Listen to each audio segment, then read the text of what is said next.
confirmation from online. Can they hear us now? Hi. I've changed it. It'll take 20 seconds to come through. Online should have audio.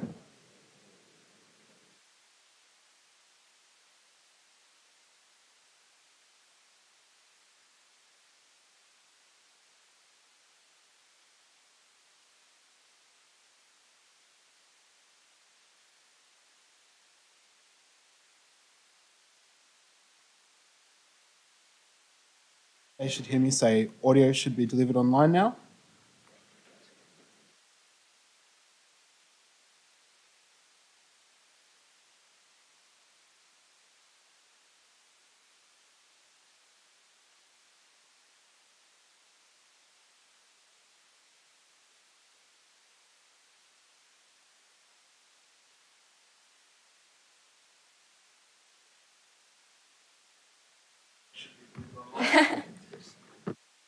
Sorry. That's all Thank you so good. much. No. Thanks so much, team. So sorry online who couldn't hear until now.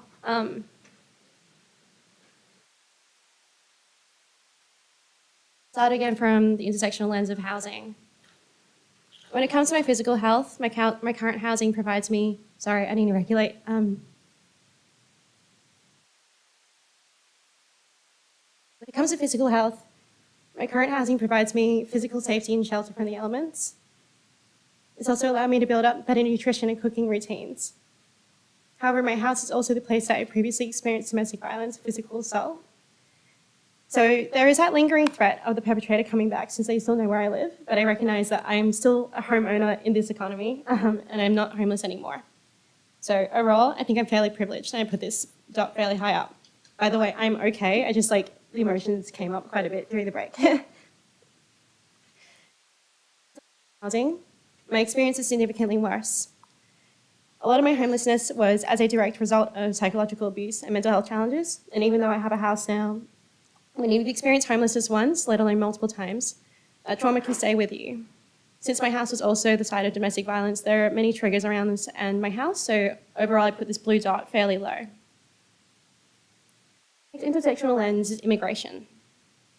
I was born in Australia, and my mum is a refugee, my dad's a migrant. When it comes to physical health, I'm an Australian citizen by birth. I've really never had to worry about whether my citizenship will affect whether I can get a Medicare card or health insurance.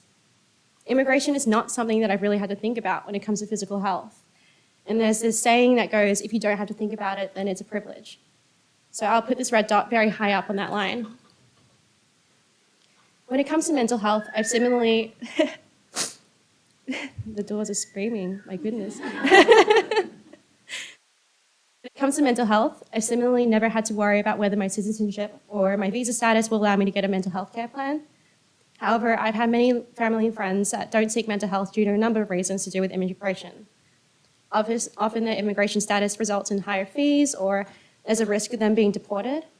And there's generally a lack of understanding of how migration really affects mental health. Whilst I personally haven't had this experience directly, I'm also a carer and it's affected many of the experiences that I care for, of the people that I care for. So I will put this blue dot fairly high up, but a little bit lower than the red dot. The second last intersectional lens is language. English is my native language, but it's my parents' second language. I will note that for this section, when I talk about language, I'll also include literacy as well. When it comes to physical health, my experiences have honestly been pretty fine, but I've often had to be a former translator for family members. There's been quite a few translation issues that have been less than ideal, but it's always been something that I could navigate because I had learned how to gain a fairly decent level of physical health literacy. So overall, I put this red dot fairly high up. When it comes to mental health, I'd say that out of all the things I could possibly talk about, mental health is one of the topics that I feel most comfortable communicating about. Through both professional and personal journeys, I've gained a fairly high level of mental health literacy. This was out of necessity, but I am acutely aware that if I were to compare myself with many of my peers, I'm very privileged to have the language to communicate about my experiences and advocate for them. So I'm going to put this blue dot very high up. The last intersectional lens is sexuality. I'm pansexual, which is a sexuality that sits underneath the umbrella of bisexual. It means that I can experience attraction to anyone regardless of their gender. If anyone here has watched Schitt's Creek, the TV series, there's a character that explains pansexuality when they're picking out wines and they say, "I like the wine, not the label." When it comes to physical health, I've been very lucky to have had access to queer-friendly healthcare providers. I find that most clinicians don't assume the gender of my partner, or we don't talk about the gender of my partner at all. However, this is not the case for all physical health services, particularly not queer-specific ones, and I definitely still experience some discrimination because of the people that I love. But overall, I put this red dot fairly high up. Sexuality has had major impacts on my mental health challenges. I've experienced many forms of discrimination and hate. These have catalyzed many of my mental health challenges. However, there are a few queer mental health service supports, in Victoria particularly, and there's an increasing awareness of the need for queer-specific supports. So I'd say overall, I put this blue dot fairly low, but not too low. So these are my experiences of physical and mental health when looking through these 10 intersectional lenses. Given that at the symposium we're talking about being equally well and joining physical and mental health, I'm just going to quickly add another element to the screen, a purple dot that signifies the overall health, the combination of physical and mental health. I'm going to put the purple dots in between the blue and the red dots. So for example, on the ability line, the purple dot will go just in there, in the middle point between the red and blue dots on ability. And I'll just pop the rest of the purple dots on the screen now. Just when you think this is getting a little bit crowded, I'm just going to add one last element before I wrap up. But I promise this is the most important element. All of these lenses, all of these lines, they are not separate experiences. I do not experience being autistic as being separate to being a young person or separate to being a multicultural person. I experience all these intersections and a unique combination of them all the time. So instead of my experiences of health inequity looking a bit like these disconnected dots, they are intrinsically interconnected. If I wanted to show you what my experience of physical health inequity would look like, I wouldn't show you these disconnected red dots. I would join them up and it would look something like this. Similarly, if I wanted to show you what my experience of mental health inequity looks like, I wouldn't show you all these disconnected blue dots. I would join them up and it would look something like this. And finally, if I were to show you what my overall health inequity looked like, I would join up all the purple dots and it would look like something like this. These weird and wonderful shapes capture my experience of health inequity. They express my experience in ways that it's absolutely impossible to do whilst only looking through one lens. I experience all of these 10 intersectional factors and so many more factors all at once, all of the time. My lived and living experiences of health inequities are inherently intersectional. They cannot be separated and they can only be understood when seen through an intersectional lens. In conclusion, I really hope that you found this presentation interesting and that these lenses help you to also reflect on your intersectional experiences. I believe that we are each the experts of our own experiences, and it's only with our experiences combined that we can really address health inequities together. We can only be the experts of our own experience, and we need to learn from and with each other. So thank you again for listening, and I really look forward to working alongside you to help create a future that is equally and equitably well. Thank you.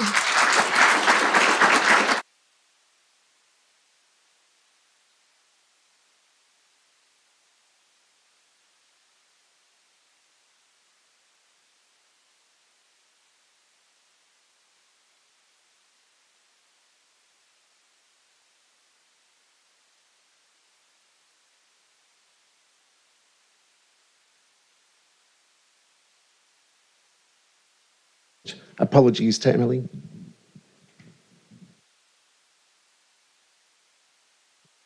Sorry, I can't lip read. Do we have any questions from the audience?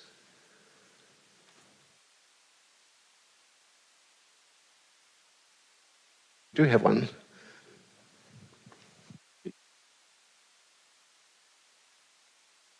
Feel a bit like a guest show host. Emily, that was amazing. I'm a massive fan. I follow you on LinkedIn. This is a question that's quite directed and I guess unique to me, and I feel like you'd be able to maybe don't feel like you have to give a response. But I am also non-binary and obviously looking quite feminine. I find like it's really hard to, I suppose, self-advocate, and sometimes I feel like, you know, you wear the badges and like you put it in your email and you try and do all the things, but do you have any tips, I suppose, particularly in a workplace? Because I find at work is probably the hardest place, especially when like I'm in meetings with people who are maybe like quite high up, and I feel like I don't want them to think I'm like trying to be rude or anything, which, yeah. No, thank you so much for that question, and it's really, really valid. Sorry, I totally forgot that there were questions. Sorry, in my head. I'm sorry. Which is why I went back up here. Yeah, no, I find it's really hard, like, to identify as non-binary, but not like dress like super androgynously. Like, I like presenting as femme; it's nice. But I think like in workplaces, it's really hard, particularly if you don't want to be that person that is like inconvenient, or if you don't want to like make other people feel bad. Yeah. And I think like that's one of the worst things about correcting people about pronouns is that if I'm correcting you, I'm trying to like build a relationship with you. Yes. And it's not that I'm like trying to make you wanna feel like bad. you. Exactly. Yeah. If I didn't care about what you thought about me, I wouldn't correct you on my pronouns. That's genuinely it. I think in workplaces, it's been hard to navigate, particularly for like people in power. And so I've had to like find allies that slowly introduce like their pronouns in settings, or like have like check-ins and people explain what pronouns are, and have someone else that's in a position of power to say that. That's been really, really good for me. And have like small, tiny conversations that explain like what non-binary is, why it's important to you, and because it's an inherent and important part of who you are. And for me, like, I am so sick of watering myself down for other people and pretending to be something that I'm not for other people's convenience. So, yeah. Thank you, that's Right, great. Thank you so much. I think we had one other question. Hello. Oh my God. Hi. Hi, Emily. Thank you. That was a fabulous presentation. I work for Southwest Sydney Local Health District in the mental health service, and we're doing a lot of work in the genderqueer space. So for those of you who don't know, like, I completely appreciate how hard it is to make inroads when you identify not from the cisgender, heteronormative, space. So I think we're one of the first LHDs to do the Gender Sphere project, which is a screening tool, and it's working really well in our adolescent units. We're rolling it out across the LHD, and a lot of our youth services have picked it up because it basically looks at seeing people who they are. It doesn't assume anything about anyone from the get-go. We've also, rolled out Welcome Here. We've signed up to Pride in Health, and we're just making these tiny little chippy inroads through our mental health service, because in Southwest Sydney we see it as a real priority, given that in 2017 with the Marriage Equality Survey we scored 1, 2 and 3 for the no vote, Fairfield, Liverpool, Bankstown. So we see it as a big priority of ours, and particularly in terms of the intersectionality space. So thanks, it was a really, really great presentation. Thank you. Thank you so much. Just one last question here. Firstly, thank you for that amazing talk. That's exactly what we needed at 9 a.m. actually. So you know how you said that when you are in a crisis, getting misgendered or the wrong pronouns can actually spiral.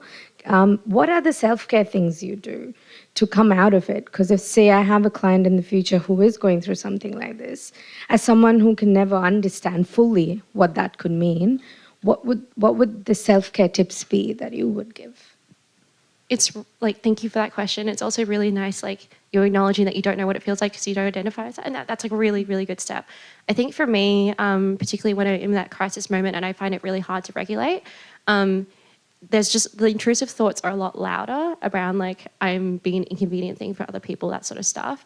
So I often reach out to set people who know what I'm like within those crises, and know that how they can actually affirm me and what my like really like strength-based thoughts can be. And hearing from them, it's like, it's so easier to contradict my own thoughts, but I can't say that my friend is wrong, if that makes sense. So like having those support people to just call on and be like, hey, like code word jelly bean, and they can just say like exactly what I need at that time. Like those sorts of support mechanisms I have set up in place. It's really nice to like not have to explain the whole situation again, particularly when you can't really regulate yourself.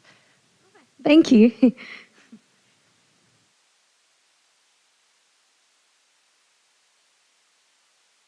All right, I think we have one more. Hi, I'm Ruth, and I'm from regional Queensland, and from a town called Wide Bay, the HHS.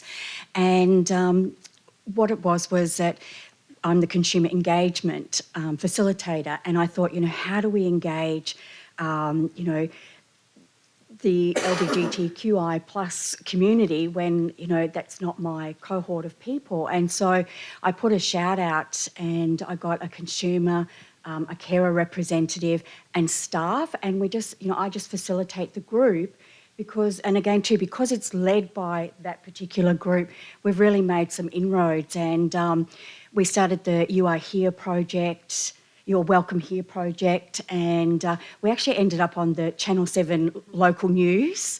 And I thought, you know, for just, you know, for such a small group, we've really made such an impact.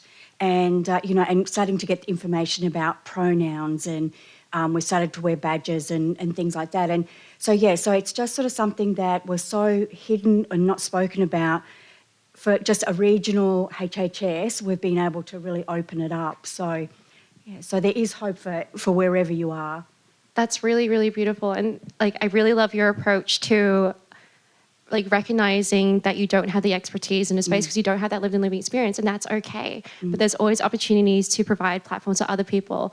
I think something that I really wanted to share was like, I am really underprivileged in a lot of senses, but I'm really privileged in a lot of other senses. And like, how can we leverage our privilege, amplify other people's voices, and provide those safe spaces that they can create for themselves? I don't expect anyone to just become multicultural, become autistic, and other things like that to understand who I am. But I do expect them to respect the differences between us and kind of like give power over when it's needed. That's really beautiful. Thank you.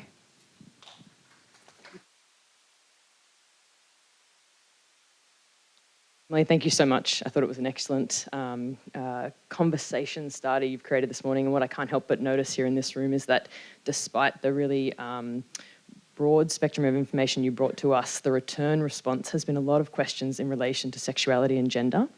I guess I would make a note that would suggest to me that perhaps there's a bit more content we need in this space, so that there isn't only one person holding the conversation, and because it sounds like there's a lot of interest and care in the room for that space.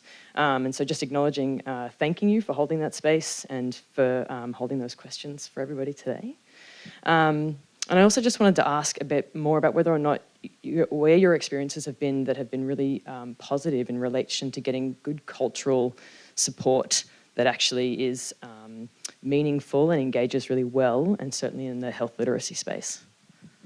Thank you so much. And thanks for pointing that out as well. It is really interesting that a lot of the questions came from like the gender sexuality angle. And like, I think that is like an identified need, I think just generally. But when it comes to multicultural mental health, honestly, when it comes to literacy or understandings about culture and mental health, it's been such a paucity of spaces or identified spaces where we can really create safety for ourselves and really educate each other. I find that like that has been the biggest barrier, and I have had so many different startup activities in my head running around to do that sort of stuff. I'd say like these safest spaces for me have been just very small little startup groups that my peers have started out of necessity, out of frustration with lots of health services acknowledging that multicultural folks are important, but then often only going to like running a cultural responsiveness training rather than actually providing safe spaces for us to lead the way. I think that's something that I hope will really change. So those sorts of grassroots movements, I hope that they take off and that there's more spaces that are actually genuinely led by us. So we're really walking the walk, not just talking the talk. Thank you. All right, probably our last question, just running for time. Thank you so much for sticking with it. It's been fantastic to hear from you. Thank you. Thank you so much, Emily. Lisa Wilton from South Australia. My pronouns are she, her. We in South Australia have actually been doing a series of education sessions with our GPs and our mental health services together.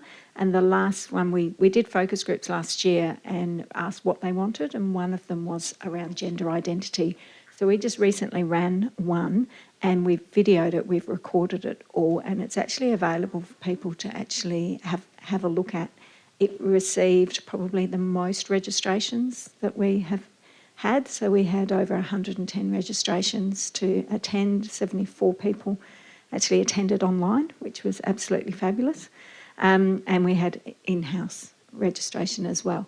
But that's actually available to anybody if they wanted to actually have a look at it. It was really great. We had a psychiatrist who works in the transgender area from an adolescent perspective, and we had a GP, and then we actually had 4 lived experience people present their information. So it's something that people are definitely crying out for. Yes, so that's there for anybody who wants to see, and I'll give you the link so that then people can have a look at that if you like. Thank you so much for sharing that resource. I think it really harks back to what you said as well, that I can only speak about my experience. I'm not the elected spokesperson for any of these intersections or marginalizations as well. I think everyone has their own unique experiences, and when you create these spaces where people can really speak for themselves and share their own experiences, that's when you really just learn a lot more. So if you are interested in learning about any of the intersections that we discussed today, whether that be gender, sexuality, disability, or anything else, really encourage you to just do a bit of a Google. Honestly, there are so many lived and living experience stories out there of people sharing their stories and vulnerability, and that can just be something to kind of start the conversation, open the door, and let other people through. Thank you so much.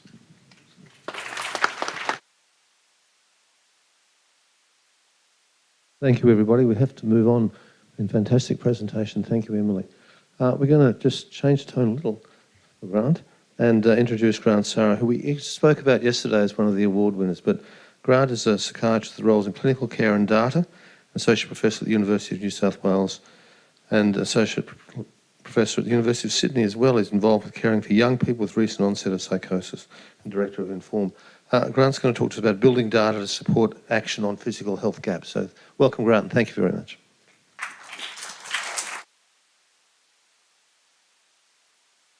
I'll try and do it from here, I think. So while that's all coming up, yeah, look, I did want to just start by thanking everyone for being here on a Thursday morning at the end of a long conference after a lot of words and a lot of PowerPoint slides. And also very much like to thank you, Emily, for your presentation. A very thoughtful and very personal presentation. It's a bit daunting to follow that with a really abstract presentation about population data.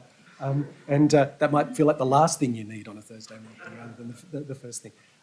But look, I do think one of the themes and one of the strengths of the conference, and of Equally Well really, is that in tackling these big problems, we need a whole range of perspectives. And I really like your thoughtful, multi-axial kind of approach to thinking about it. And hopefully this kind of population lens shouldn't be seen as a better lens, but just another lens, a different lens for trying to tackle these things. And clearly change needs a system view and a personal view and everything in between. Yes. I will, thank you. No, that's good. So are we all good? We'll just get the slides up on the screen.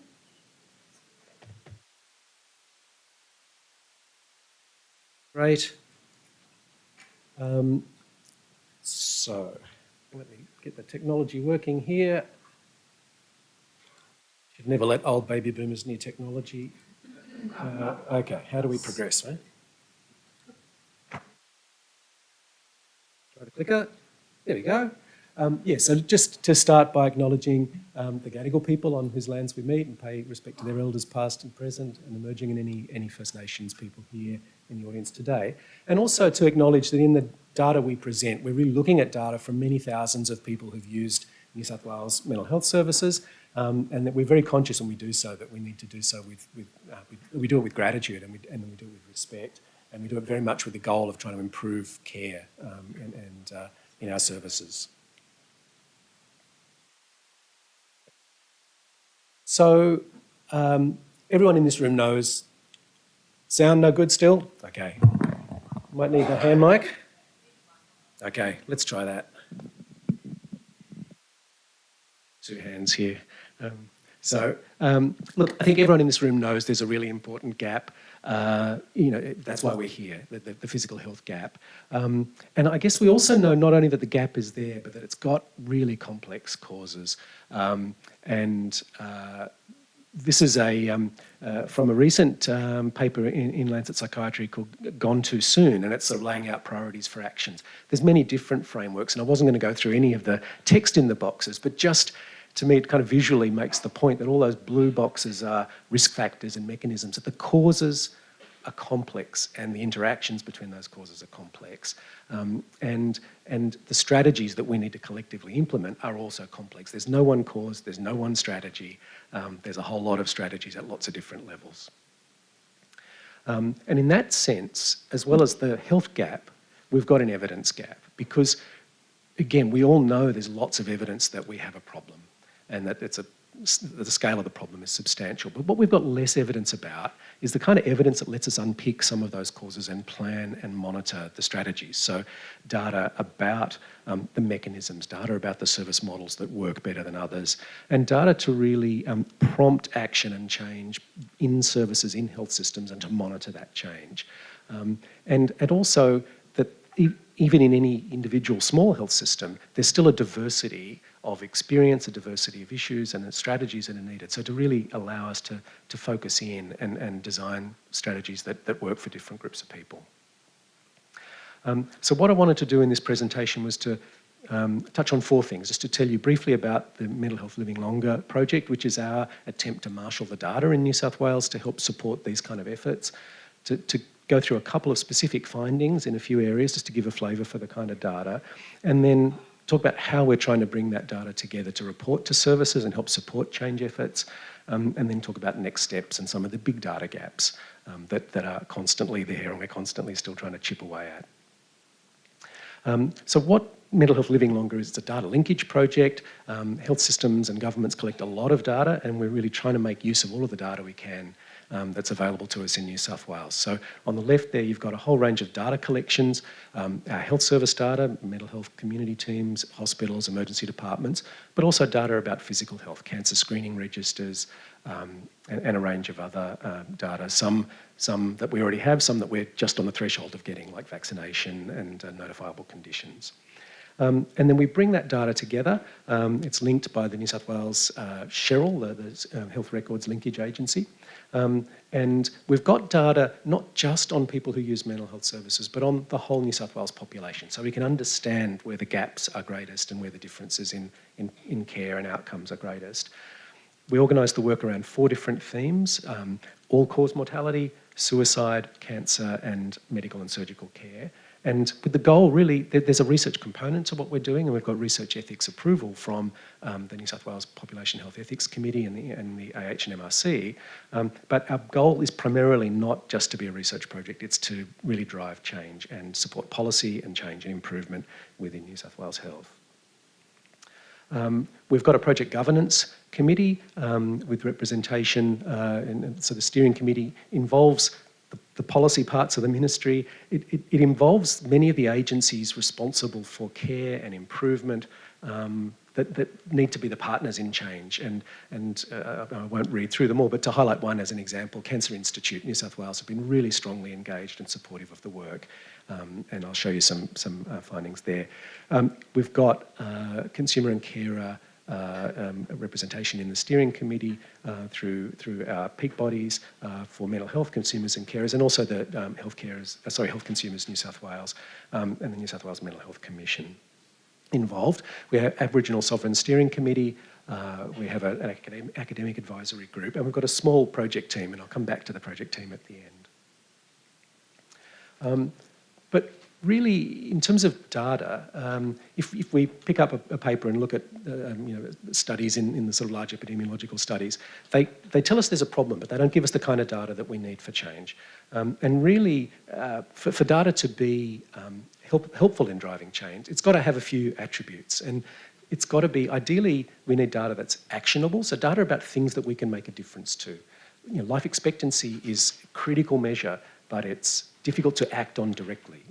There's things, we need to find those data points that tell us about things that we can change. Ideally, it should be recent. It's certainly a challenge with this kind of data that often we're dealing with long time lags, and that definitely affects our data. But we want the data to be as recent as possible. We want it to be as local as possible, and certainly it's an issue. I think we're all guilty, and certainly in services, very guilty of looking at a national figure and saying, well, that can't apply to us. We know that's different in our service. So local data really is critical for engaging services in change, and it's got to be detailed. It's got to tell us as much as we can about not just where, but who, so that we can plan action. In terms of picking data and trying to focus on what we've got, partly we've been driven by the data sets we've got and trying to work from them. But we've really tried to prioritise data that has some of these kind of attributes and very much on that prevention of things that are in the influence of health services, because that's really our scope. There's a whole lot, obviously, of social determinants that are equally critical, but they're very hard things for health services by themselves to change. So they haven't been the central focus of our reporting, even though they're critical parts of the problem.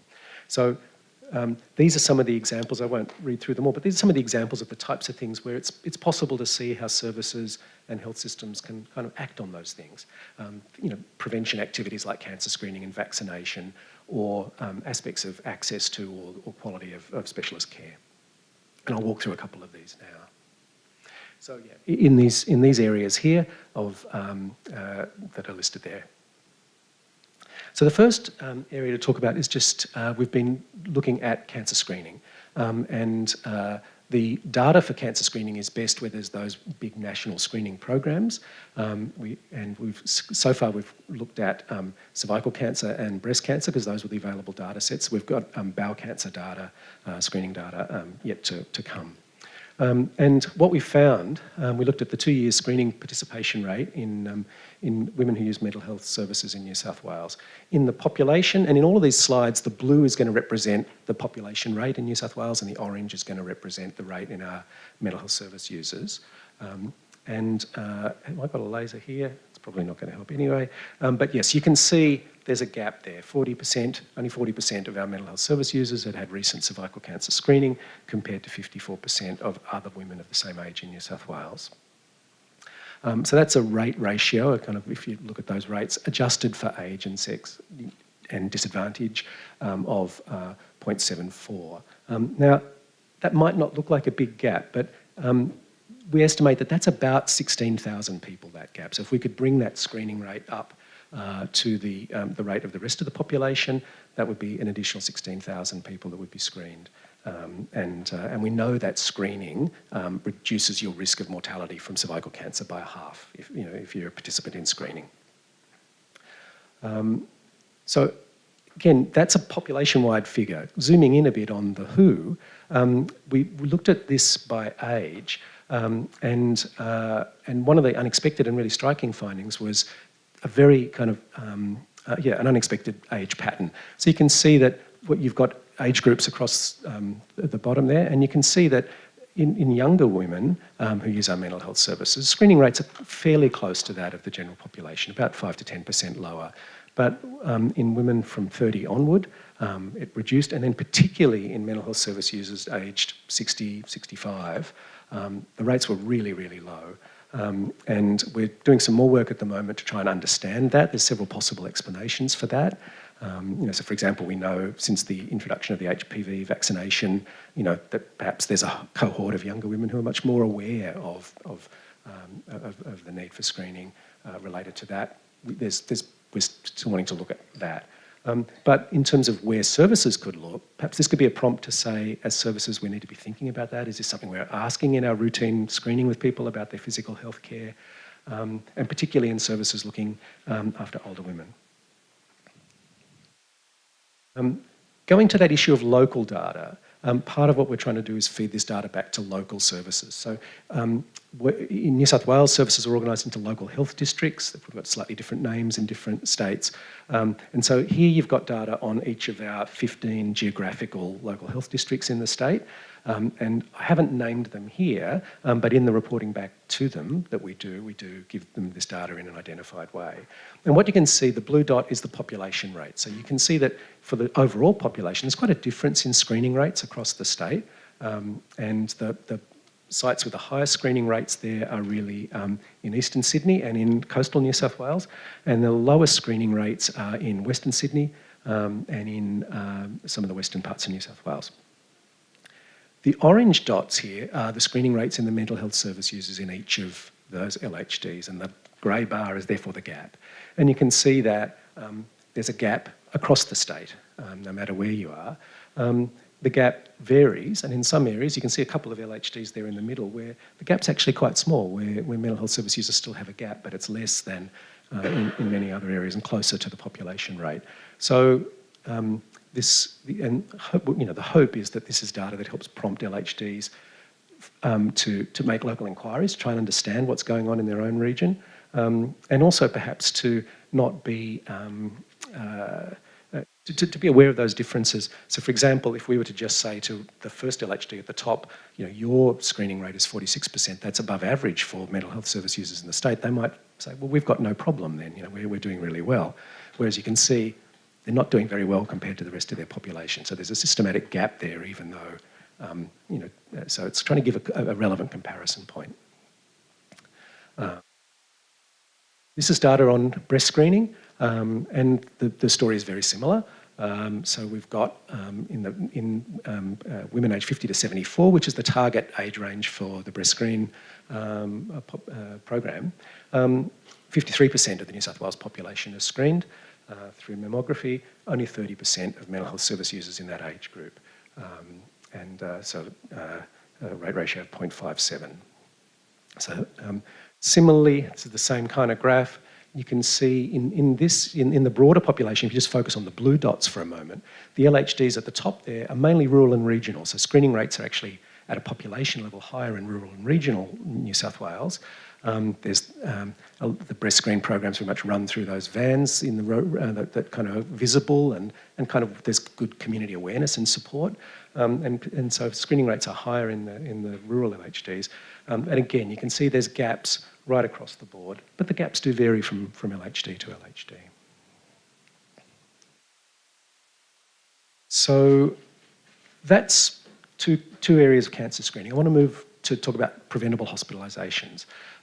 So we looked at some data on about 180,000 people who had used our community mental health services over 2 years, and looked at overall preventable hospitalisations. So preventable hospitalisations, it's a set of conditions defined by the National Quality and Safety Commission where with good integrated care, good primary care, most of these or many of these should be able to be avoided. So it's an indirect measure of how well is the primary care and the preventative care system working for you or for your region. These are the set of conditions. There's about 21 conditions grouped into 3 groups. Chronic conditions like chronic airways disease and diabetes, acute conditions like asthma and infections, and vaccine preventable conditions. So we found that people with mental health who use our mental health services were 2.6 times as likely to have an admission, had more admissions per person, and ended up therefore, and stayed longer, and so in hospital, and therefore were impacted with more than 5 times the number of bed days than other New South Wales residents of the same age. So these blue bars here are what you would expect if our mental health service users had admissions to hospital at the same rate as other New South Wales residents. That's what you would expect to see. What we saw instead was this. So all of those orange bars are essentially excess bed days. That's the impact on individuals. And what really struck us in this data is the areas where it was greatest. Now, some of them are sadly probably expected to people in this audience who are kind of informed about the scale of the problems and the type of problems. So you can see at the top there, chronic obstructive airways disease, diabetes complications, cellulitis and infections. But what really struck us also was down here at the bottom, vaccine preventable conditions, which I guess was something that we didn't expect to see at quite that scale. So that prompted us to do some more work, which I'll come to in a second. So just to underline those impacts, in this study, 2% of the New South Wales population were in our mental health service cohort users. So we know our state and territory mental health services see about 2% of the population each year. But if we look at hospital bed days in New South Wales for any of these conditions, about 9% of overall preventable hospitalisation bed days was in our mental health cohort. You can see that 15% of vaccine preventable bed days was in this cohort, 12% of diabetes complication bed days, and also unexpected, not a huge number of people, but proportionally huge difference, nearly a third of hospital bed days for nutritional deficiency. And that's something we're doing some more work on. That's prompted some work with Scott Teasdale and Patrick Gould working together to look at some more work on that at the moment. Back to the vaccine preventable conditions, which is we've been keen to look at, which is one of those areas where it's possible to really see room for prevention, room for action. So what we found was that really the bottom line was that people who used our mental health services had more than 3 times the risk of admission for vaccine preventable hospitalisations. We looked at about 17 or 18 different vaccine preventable conditions in 3 groups: respiratory conditions like flu and COVID, hepatitis B, and a range of other conditions. Excuse me. And you can see here the orange bar is the rate per 1,000 people. In mental health service users, the blue is the rate in the New South Wales population. And the kind of ratios of those are shown below. The light grey bar is just if you just simply divide them, but because mental health service users in this group were younger than the New South Wales population, when we adjust for age, that's the darker grey bar. So that's the 3.2 times extra risk. Now this is that same comparison of our local health districts for that measure. So here, the left-hand side is, you want the rate to be low, not high. With screening, we wanted it to be high. But here, we want the rate to be low. And you can see that if you just look at the blue dots for a moment, the highest rates of vaccine-preventable hospitalisations in the general population are in the city, and lower rates in the rural LHDs. But you can see there's gaps in all areas, and it varies, in some LHDs as high as nearly 4 times the rate in mental health service users compared to other members of the population. The other theme of the data about trying to not just say where but who, and which groups should we be trying to focus on supporting better, is really the issue of age. And I'd say that one really recurring theme in our data is not just that risks are increased, but that the risk curve is shifted left, that people are at much greater risk of the whole range of physical health issues at a younger age, and particularly people who use mental health services in their 30s, 40s and 50s are at dramatically higher risk for a range of things, including vaccine-preventable hospitalisations. So the main thing to focus on in this graph is just the shape of these curves. If the risk was the same, each of those curves would be kind of symmetrical. The blue side and the orange side would look the same, but clearly they don't. The risks are much higher, and they bulge out there in people in their 40s and 50s. And you can see that's what those grey bars on the right are showing. They're showing that in that age group, so for example in men in their 40s and 50s who use mental health services, the risk of vaccine-preventable hospitalisation was about 6 times the rate of other men of the same age. So really, again, perhaps leading to areas we could try and target to help provide better support. So just to quickly talk about, because I've just flashed up a whole lot of slides at you, and probably it's hard to keep track of all of those findings, and if we're doing that to our health services, part of the dilemma for them is, well, what should I pay attention to? Where should I focus in trying to make improvements? So we're trying to bring this data together in a way that supports change. And as part of that, we're trying to develop these sort of integrated physical health, mental health report cards that combine those measures. So what this is an example of that. So here's on the left, you'll see there's a range of measures there. I'm not sure whether you can read them at the back, but we've got life expectancy, breast and cervical screening, preventable hospitalisations overall, acute and chronic, and some vaccine preventable admissions. So they're examples of what we've got currently. The blue line down there is the New South Wales average. The orange dot is the average for mental health service users across the state. So that's that gap that we've been looking at. And you can see what we've done is we've just standardised the scores, so statistically adjusted them so that they can all be shown on the same scale. And we've also flipped it so that you're not having to think, well, hang on, for some things good is bad, and so high is good, and some things low is good. So we've flipped it so that the good direction is to the right, better health to the right, worse health to the left. And then for each individual LHD, we can then drop that LHD on that graph. So here's one LHD, and this is showing, for example, an LHD whose overall life expectancy at the top there, that blue dot, is quite close to the the New South Wales population average. Their breast screening rates and cervical screening rates are above average, and they're slightly below average on preventable hospitalisations.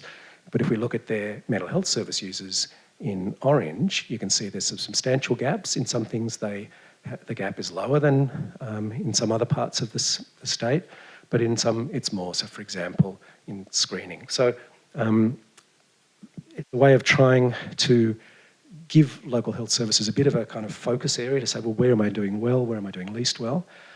Both are worth investigating. And I guess the other thing I'd say is that in general, just sending reports out to local health districts doesn't tend to immediately produce change. You know, most services are bombarded with reports. So really at the moment, we're trying to produce these reports, but also have a process of going out and presenting that data to services. And overall, you know, many of them have found it really interesting and engaged with it very well.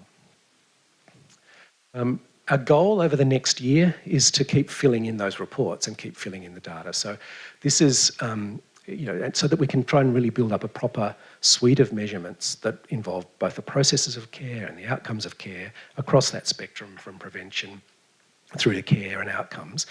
The things in black are the things that we've kind of got the data for now. The things in red are the things that we're still working on, and but with hope to get soon. So just to 1 minute, okay. Just a couple of. There's a few areas here that John's given me the green light. You're in trouble. 3 minutes, okay. I'll move quickly. Look, just to briefly say, I'll just highlight this as one area that we're working on at the moment.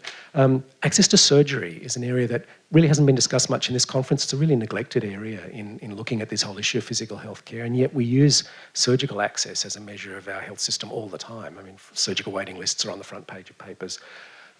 There's reasons to think that people living with chronic mental health conditions might have both more need for surgical care, but also less access. And so we've been trying to look at that. And what we've found is that overall in New South Wales, that people with who use our mental health services are about 20% more likely to have any surgery, but much more likely, nearly 4 times as likely to have emergency surgery.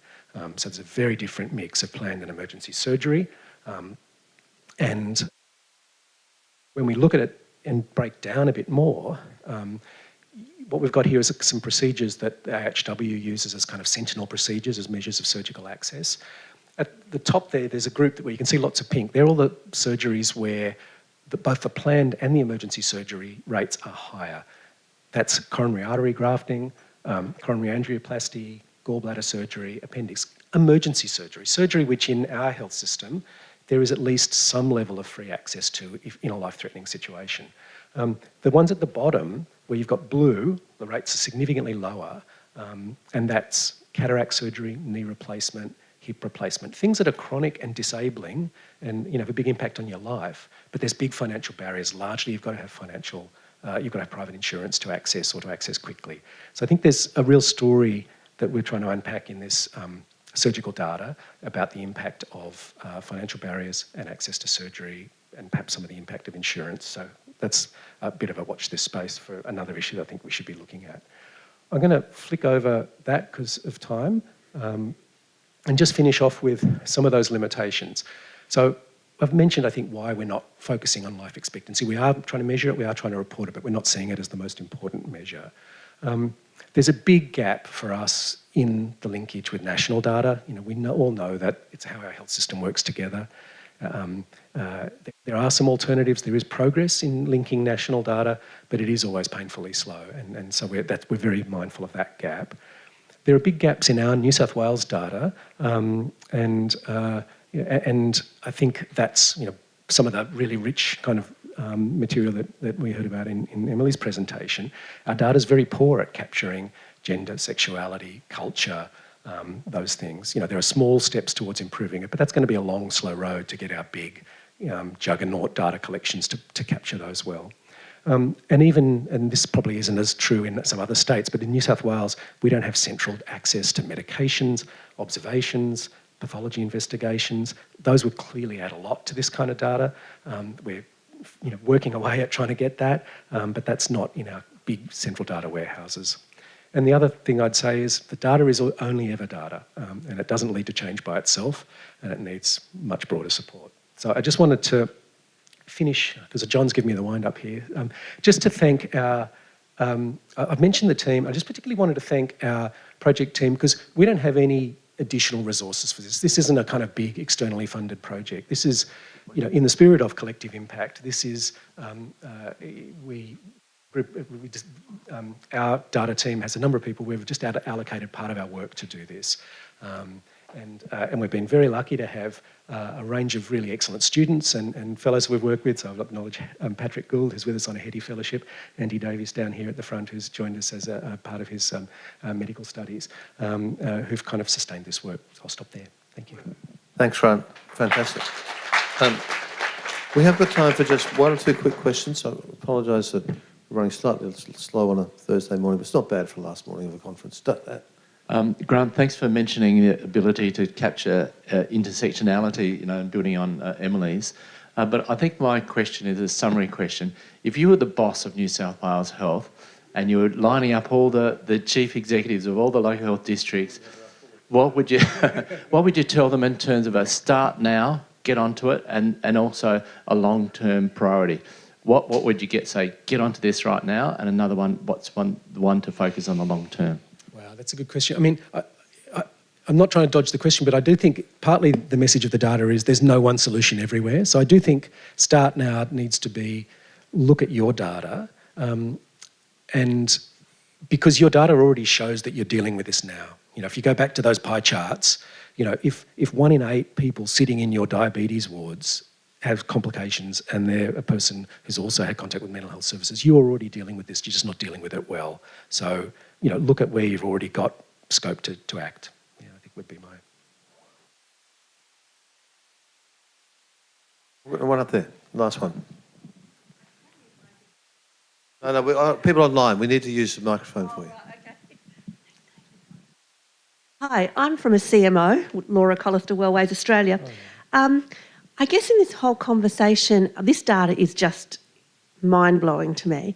And it seems that the CMOs could have a really important role in the screening and the vaccination rates. Yes. We deal with people who are probably in less acute distress or at times of less acute distress, which may be the ideal opportunity to get people involved in vaccination programs, screening programs. Yes. And it sort of hasn't been part of the conversation. And I'm not sure if this data is readily available to the CMOs. So. Yeah, look, I mean, I agree. I think the CMOs, because the data sort of speaks to the need for change, it doesn't speak to what that change should look like and how it should be designed. And I think, if in terms of vaccination, in terms of some of the exercise, I can see Jen at the back there. I think there's a lot of work where local LHDs, and I mean, ideally what we'd want to see this data used as is supporting local improvement efforts. So if an LHD, in partnership with a CMO, was wanting to implement some screening or exercise or whatever the outcome, whatever the process was, then ideally we should be making sure there's a data system there that helps them target it and then monitor what's changed. Yeah. All right, we'll take one more then. That'll be it. No, you'll need to use the mic. Just one. Dave's running towards you.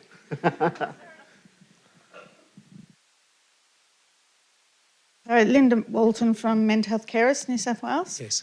A lot of the issues here for me on the ground and seeing there's so much wonderful stuff coming out there that's not actually getting into the thick of it. Consumers who are not accessing services are not even included in the data. And it seems to me there could be some really good collaboration between really motivated software companies, of which I know quite a few, that are focused on the information being owned by the consumer, that travels with the consumer, that the consumer owns. That makes a lot more sense and enables the capacity for the consumer to be in control of their data and ensure what's important is not lost. Yeah, look, I mean, I think absolutely agree with you that could be a really effective type of tool. I think we need more focus on that. But look, I think also partly, you're correct. The data is only ever just the data, and change and it only does reflect the people who are seeing the services. So yes, the actual work of trying to get the material out to people in a way that's going to make a difference, that's going to improve that. That's the really hard work that everyone in the room is doing. Yeah, and this is just one sort of strand to help support that work. So. Yeah. Thanks, Grant. Listen, thank you very much, Grant. And please join with me in thanking both our speakers this morning. We've had a fantastic and stimulating morning, so it's great. We go now into the parallel sessions. We have to stop here just to be fair to the people who are presenting next. Our aim is to be back here at 11:45, and then we're going to finish this all up by 12. So can you please move quietly and efficiently off to the conference, the other rooms if you're moving. If anyone would like a copy of the Equally Well consensus statement for your organisations or for yourselves, they are available for you at the rear doors here.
from my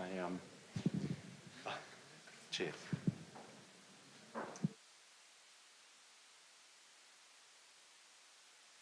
Good morning, equally well. Welcome to what is starting to be the wind down. It's the hardcore people left on the final day of the symposium. What we have is, this is a concurrent session and they're on focused initiatives.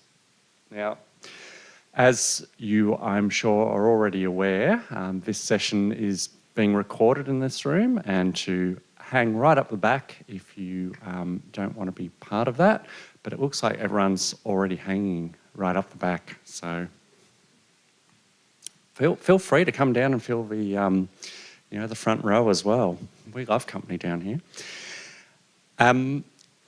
What we will move through is, I did just want to give a shout out before we did start, just to say that, Equally Well have done a fantastic job putting this on, but they really value feedback. So I really encourage you to all give some feedback about your thoughts on the symposium. Equally Well always like to improve on what they're doing each time they run these, and those improvements are based upon what feedback we receive. So please do make an effort to provide that. But we're going to jump into the sessions now. You might know the first speaker that we've got on. His name's Russell Roberts, and Robert Russell, yes, and interchangeable. He is a professor, as you know, but I think the most important thing that you need to know about Russell, because I'm not going to go through his bio, is that yesterday Russell won an award for outstanding service to Equally Well. And I think that's all you need to know about Russell, and I'll let him take it from here. Right, thanks, Andrew. And that was a little bit embarrassing, I've got to say. We'll just wait till we get the slides up and ready to go. And really, this is an example of the DNA of Equally Well. But this is about a collective impact. And so one of the reasons of doing this is find out what people are doing across the country, find out the initiatives that have been well established and evaluated, find out about the initiatives that are just quite new and the ones that are being planned, and then put them in a searchable database so that when you're in your area and thinking, I think I might do something on cervical cancer screening. Who else has done that, with older people? Who else has done that? So you can sort of click on the filters and go, there it is. There's somebody up in Queensland and someone else in WA. And there's the contact numbers, and then you can learn from them. And whatever that is, and for us, that's part of the collective impact, that you work together, you support one another through the challenges of implementation. There's always challenges of implementation, but also you can save yourself a year's worth of pain and trouble. Someone says, I did this and it caused me so much trouble, blah, blah, blah, blah. So just see that landmine, step around it, or do this or this. So you can, so we learn from one another. So what we're trying to do is make this a bit more systematic. We've tried to create this with a little bit of the communities of practice where people can share sort of informally about what they're doing. But this is actually making it so that anyone, anywhere, anytime can get into the searchable link of initiatives and go, I'm thinking about doing this, or I'm doing this. Who else is doing this across the country? Collective impact. And you see the value in that? What we're trying to do is not another fragment. Equally Well is not another service provider. We're not a fragment in another already fragmented system. What we're trying to do is join up the bits so that we can work together better, given that how hard it is where we got GPs, which are subsidised from the Commonwealth, CMOs, NGOs, state services and private providers, all under different contracts, etc. And then we've got the different states and territories. So, such a fragmented system. So what we're trying to do is connect across those fragments. Have we got the slides up yet? This could be a verbal presentation only. And so what we did, here we go. Great, and the clicker's working. Awesome. So just very quickly, also part of this is collective impact. So part of the thing is we are the backbone organisation. Someone's got to do this work, the scan of initiatives, put it together on websites and ask people and chase them up 5 times and ask them to do it because everyone's got other jobs to do. So we're equally well is a backbone organisation, and what we're trying to do through this and other activities and our websites, and so please log on our newsletters, is to sort of communicate. Love to get your feedback about how to do that better. We're now thinking about communicating with a bit more purpose and say, just one thing, and there's some information that you need. Shared measurement, we're talking about that, common agenda, and mutually reinforcing activities. And that would be sort of the thing where you're working together and it supports. This is great. I'm working with someone else who's focusing on cervical cancer screening in their units. And it's a wonderful thing to do, quite frankly. You might be someone in Brisbane and someone in Perth, and you're working together, and it's just lovely. It's reinforcing. But what we're trying to do, because it is pretty tricky, this is a fragmented system, and we're trying to like the V of the geese flying, to rise and get the lift from other people, and that's part of the method. But also, this is the clock, the fragments across different jurisdictions, different levels and different sizes, and it's, you know what it's like, it's a mess. So we're trying to work across this messy situation. And we're trying to do it across 3 levels, across the macro level. So we're trying to have a collective impact approach about what's happening in policy and the authorising environment. There's nothing like guidelines or a national agreement to go back to people and say, can we help you meet your obligations under that national agreement? Or can we help you meet your obligations under your state guidelines or the college guidelines? And so really collectively, and that's what we've managed to do with the cancer plan, is to say equally well as in the Australian Cancer Plan. So now we can go back to the different cancer organisations and say, can we help you about meeting your planning around the cancer plan? And that's what we want to do in sort of chronic care as well. So that's the macro where we try and work collectively. Also at the meso, which is the systems level. So working across the systems, and John Stevens up there is a great example of working across older persons' mental health systems, and there might even be a photo of you guys. There it is there, John, in the right-hand panel, of the older persons services across New South Wales, doing something across all the older persons' mental health service systems in New South Wales, and they're partnering with universities and NGOs, etc., to do some of that system change in older persons' mental health. And equally well, I suspect next year, John, you might be presenting on this and the results of that statewide practice improvement project. But with LHDs within health and hospital services and LHNs across the different systems that exist. So we're trying to collect that data as well. And the other piece of data, of course, is the microsystems, stuff that people do.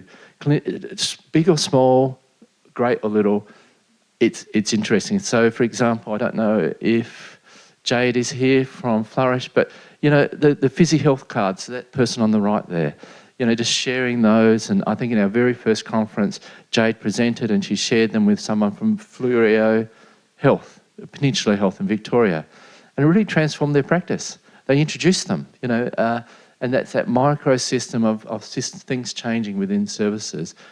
Things like the Nehemiah Health Prompt, the cards that Adrian's not here, but the College of Mental Health Nurses have, a little to put on your back of your tabard and your card, what do they call it, your lanyard card. So those sorts of, collecting that stuff as well. The Mudgee Health Clinic, fantastic innovation that's been going on, been through 3 practice managers, is a way of connecting mental health services with GP practices in a way that's just transformed the care, dropped unplanned admissions and just drastically reduced emergency department presentations by working the local mental health team together, working with the GP. No extra cost, just stuff that they've done. It's been going for about 12 years. I think there's 3 publications on it now in terms of the outcomes as well. But just, if you didn't know about that, this is what we're trying to get and to share, to say, you're thinking about joining your mental health service with a GP practice? Talk to the Mudgee guys. They'll love to talk to you about that, about what's working and what's not working. And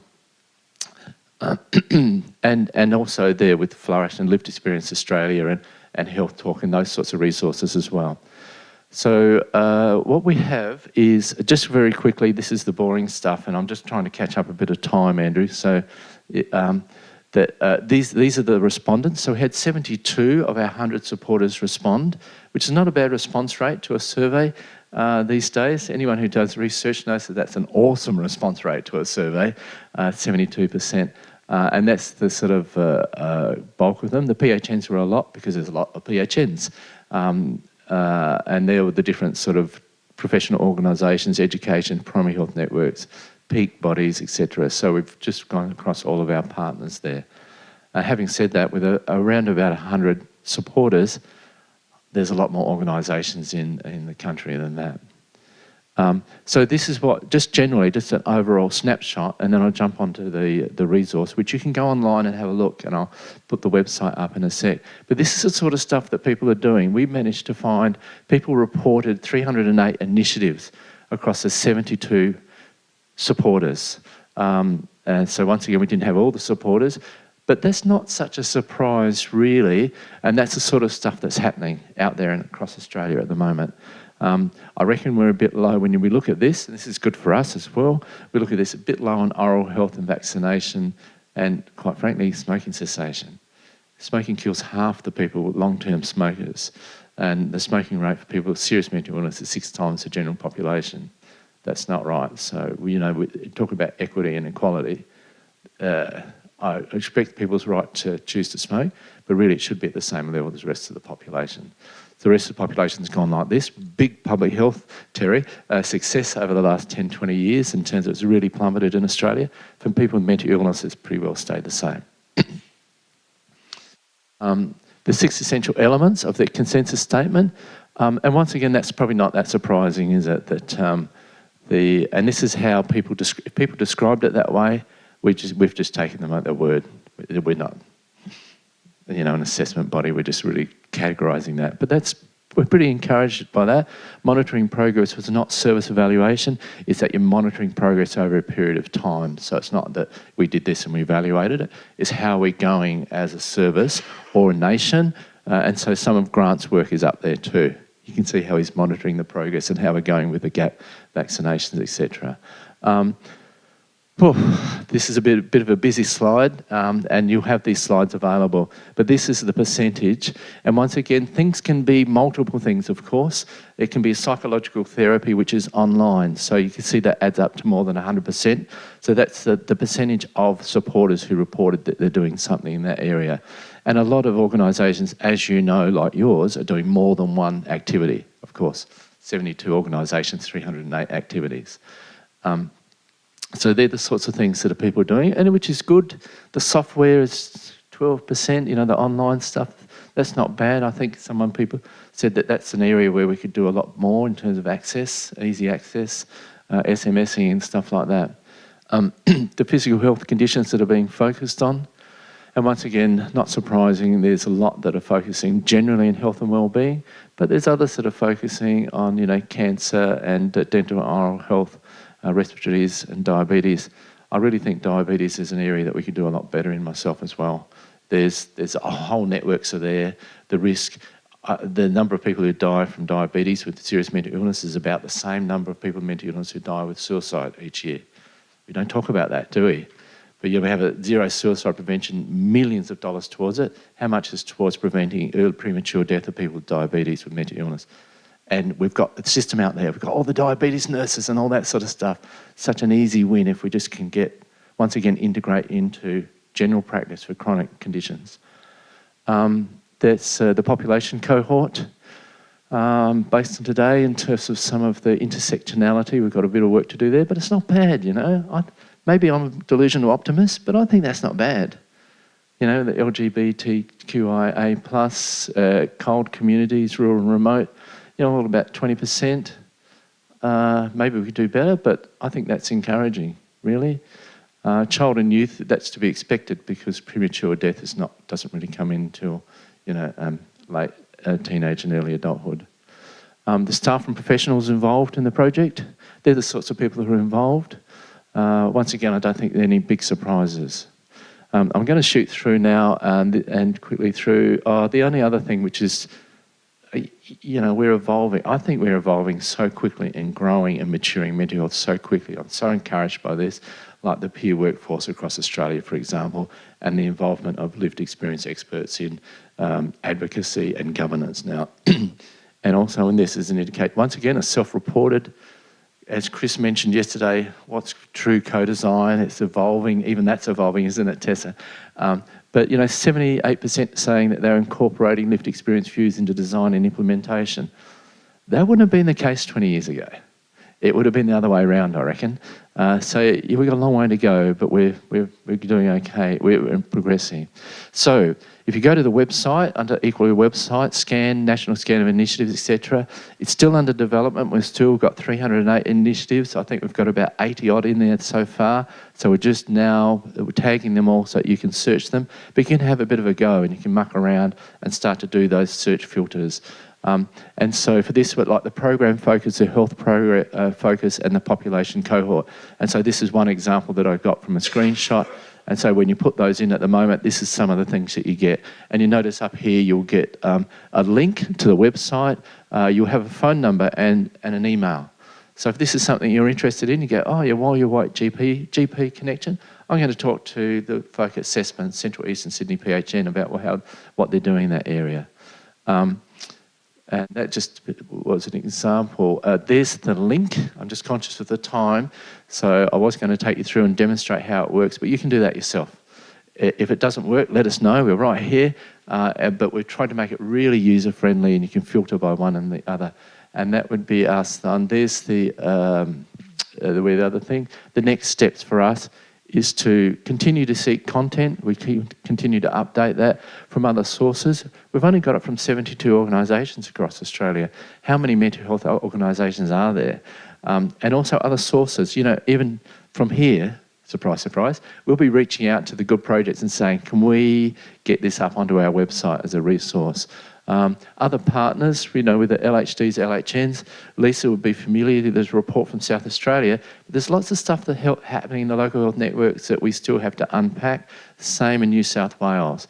You know, we've got a New South Wales report, but we haven't gone to each of the 15 LHDs to find out what they're doing there. So getting that the deeper dive into what's actually happening locally across the different states. And at any work in development as well. One other thing, we're doing the research scan. In your folders, there's a QR code. If you're involved in research at all, if you could fill in that research scan, because we want to do the same thing with that. So if you're interested in research and evaluating or getting a research team together about physical health, you can identify the people who are working in certain different areas. We need people to fill in that information and only give you details out with your permission, prior permission. And finally, to tag and curate the resource repository. We have a repository of all sorts of carer consumer resources that you can give clinicians or carers or can give, or consumers can access themselves. We're going to start to tag those as well, so you can search for them as well. So worried about smoking, worried about weight, worried about cancers or cervical cancer or breast cancer, you know, the resources for that. And this afternoon, a bit of an ad, Tessa's coordinating a thing to how to, what can say, design a consumer resource which is consumer-led. So we don't want that looking like, but this afternoon after the conference, anyone who's interested in participating in that, Tessa, wave your arm. Tessa's wonderful, so you can participate in that. So we want to tag those consumer resources as well. And that's it for me, Andrew. Thank you, Russell. Round of applause for Russell. I think we might have time for a quick question if anyone has one, but just to say, look, there are so many pockets of brilliant work going on there around this issue of bringing some parity to the physical health of people with severe mental illness. And this scan is so important to help identify those and, as you say, bring people together. Was there any quick questions from the room before we move on? Russell's already done half the introduction for me on our next speaker, because that's Tessa, is it Zernsak? Yes, I got it right. That's excellent. Now, Tessa works as a project officer with Equally Well, but she's also doing her PhD currently with La Trobe, which is great.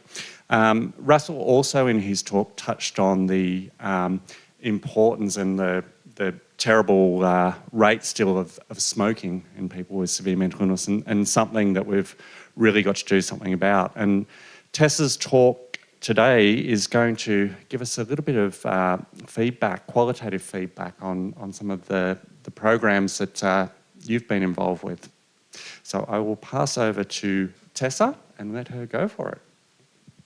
Thank you very much. I'm delighted to be here. So I'm reporting on the qualitative findings of a trial called QuitLink. Now, I wasn't involved in the RCT. I'm primarily a qualitative researcher, but I did all of the analysis of I led the analysis of the qualitative interviews. And it was a really fantastic opportunity. People had really excellent things to report. As a consumer researcher, sometimes with smoking interventions, I can feel a little bit a bit concerned that they might be a little bit kind of sage on the stage instead of guide on the side. But I think that by kind of listening to these perspectives through this qualitative research, we're really able to kind of understand and capture what smoking interventions need to provide for consumers for them to have that real opportunity to quit, which everyone should have. So I kind of told you a little bit about why I think this matters already.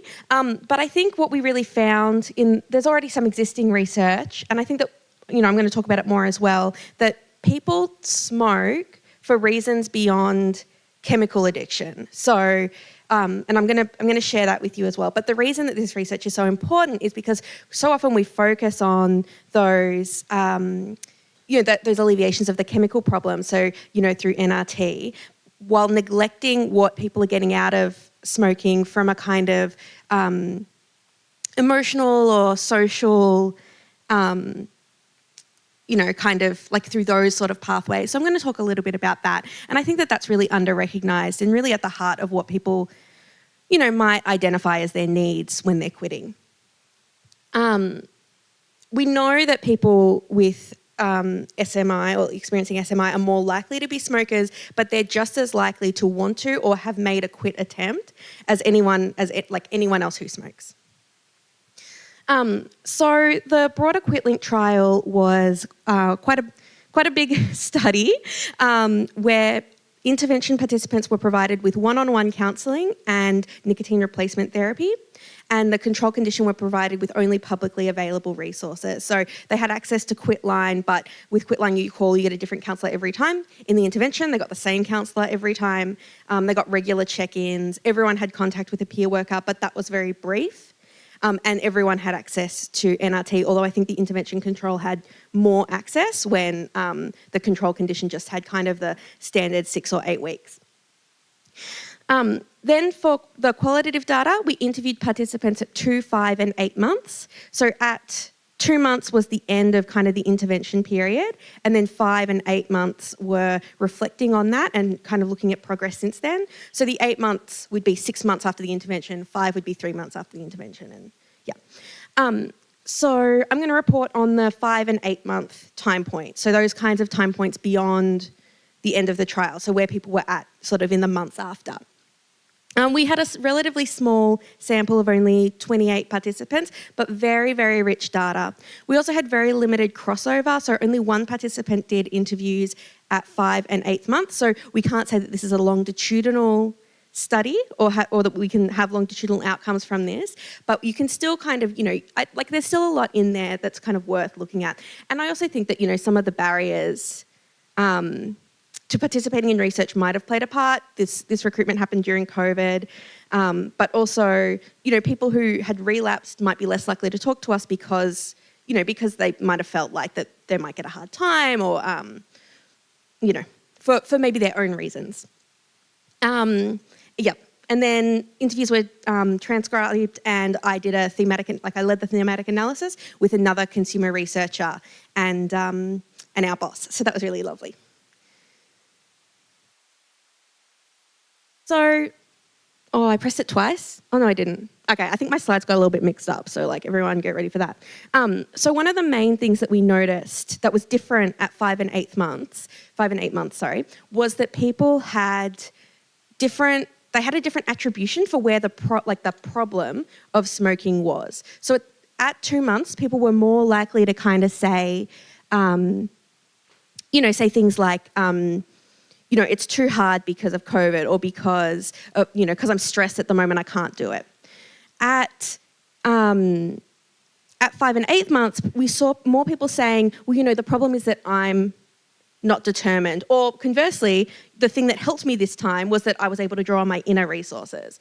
So what that kind of suggested to us is that people's internal internal resources were really, really important to the quit attempt, and that helping people to access those resources was paramount to being able to make and maintain a quit attempt. And I think this participant, so this was an intervention participant who had no change in their smoking status over the course of the trial. They said, but your mind's got to be in it. You know what I mean? It's not enough for someone to say, just quit today. You've got to be ready to quit. So another key thing that we identified was the impact of social relationships. So social relationships were both enablers and barriers to maintaining a quit attempt. Some people felt that, like this quote up here from the intervention group who did manage to cut down, that once you'd see a friend who smoked, that was it. But conversely, we did have some people say that, having active support and active encouragement from people in their lives did really help them to continue to make that quit attempt. So it seemed that these relationships had a significant role in terms of things like access and, and I guess being able to hold on to that continuity. Because a lot of people also said, and this is established in the literature, that once you have that first drag, when you've made a quit attempt, it's over. It's getting back on the horse is so challenging after you've had that initial setback.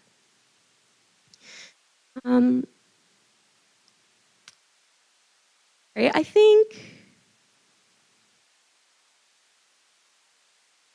slides are out of, that's fine. Okay, so we also found that clinicians were really significant in similar to the social relationship. So some people felt in our trial, that having clinicians that were supportive made a big difference. So one person, I was looking at the data this morning to kind of refresh. One person was saying that her doctor kind of, every so often would say, and how's the smoking going? Or how are you feeling about your smoking? And she didn't really feel ready to kind of make a quit attempt every time she was asked, but she knew, and she said this to us, she knew that when she was ready, she could go back and say that.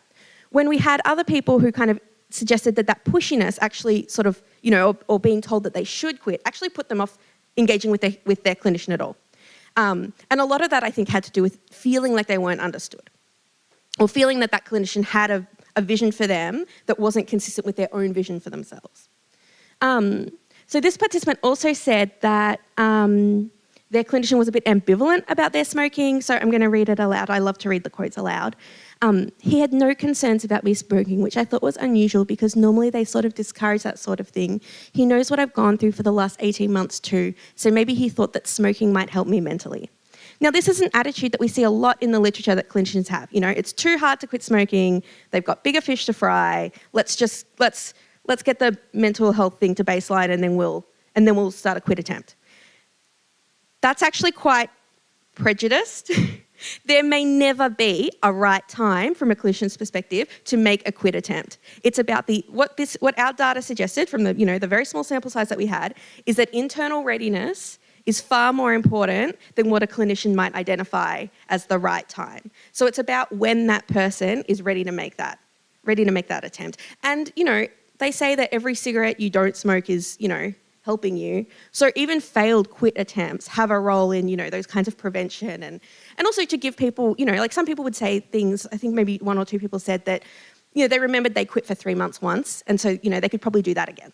So it was kind of, they were able to sort of draw on those successes. So some consumers expressed to us, I think I saw participants and I was like, oh no, my brain got a little scrambled, expressed that part of why they had agreed to be in the trial at all was because they wanted to know about the impact of smoking on their bodies, which was really interesting because so much of that information is publicly available. And we even had, so this participant was in the intervention cohort, but we had people in the control cohort who were only given publicly available information, thanking us for linking them into those services, which are supposed to be easily accessible and you know what I mean? So clearly something's going a little bit awry there. But people, they kind of wanted to understand what smoking was doing and how they could, they wanted information that wasn't necessarily easy for them to get in the community. So that also might be, something that clinicians can think about setting people up to have those resources when they feel ready or letting them know they're there before making a quit attempt so that they feel equipped, they feel like they have what they need to move forward. So the other thing we assessed was the efficacy of the intervention. And we found, so this quote, and I'm going to read this before I talk about this because this was really interesting to me. So it was just nice to speak to someone, you know, I'm on my own, I'm on my isolated, I'm on my own, just nice to speak to somebody even if it was for a few minutes, nice to have that kind of connection. So the role that clinicians in the quit attempt, so this is talking about the quitline counsellor, is one of social connectedness, which is so interesting to me that that was what it was doing to help. Yeah, and I think, you know, people kind of found it useful to varying degrees. In this cohort, we only had one person, like in the people who were interviewed for 5 and 8 month data, we only had one who sustained a quit attempt from 2 to 8 months. But we had lots of people cut down and lots of people learn more. And so it wasn't so much about quitting as it was about, thank you, as it was about learning and, you know, and moving forward and getting that understanding of what was important, I think. Okay, and then there was another slide back here I wanted to talk about. Okay, so this is kind of the main finding from what we did. And that was that hopefulness was so important for people in making and maintaining a quit attempt. Because if people, you know, we're talking about people who kind of had the general characteristics of people living with SMI in the community, so very socially isolated, often living alone, unmarried or divorced, you know, so kind of quite like, yeah, like isolated and, you know, obviously experiencing some feelings of depression and isolation. And so for some of them, they couldn't see a better future for themselves. Like things were so hard for them right then that they couldn't see that their future could be different. And so why would you make an attempt to quit, which is so hard and needs to be maintained over such a long period of time, when you don't believe that a better future is even possible for you? You can get relief from your symptoms immediately by having a cigarette, but you can't get relief, you know what I mean? Like it's,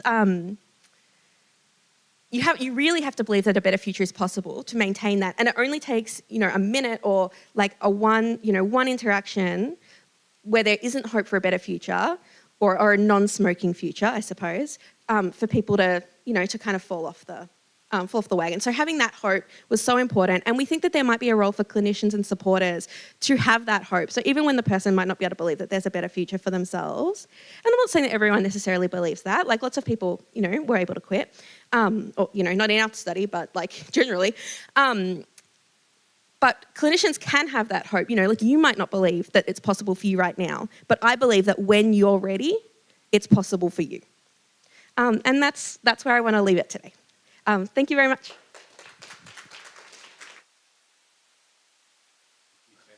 Fantastic presentation. While people are formulating a question, I'd just like to say that I think your presentation really clearly shows the benefits of good qualitative research, because it gives us a much deeper dive to understand the hows and whys of why an intervention does or doesn't work, and it helps us shape future interventions so that they can be more targeted and more effective. Was there any questions from the audience? Right up the back, of course. Look, we're getting you extra exercise today. Fantastic. Thank you for doing that run.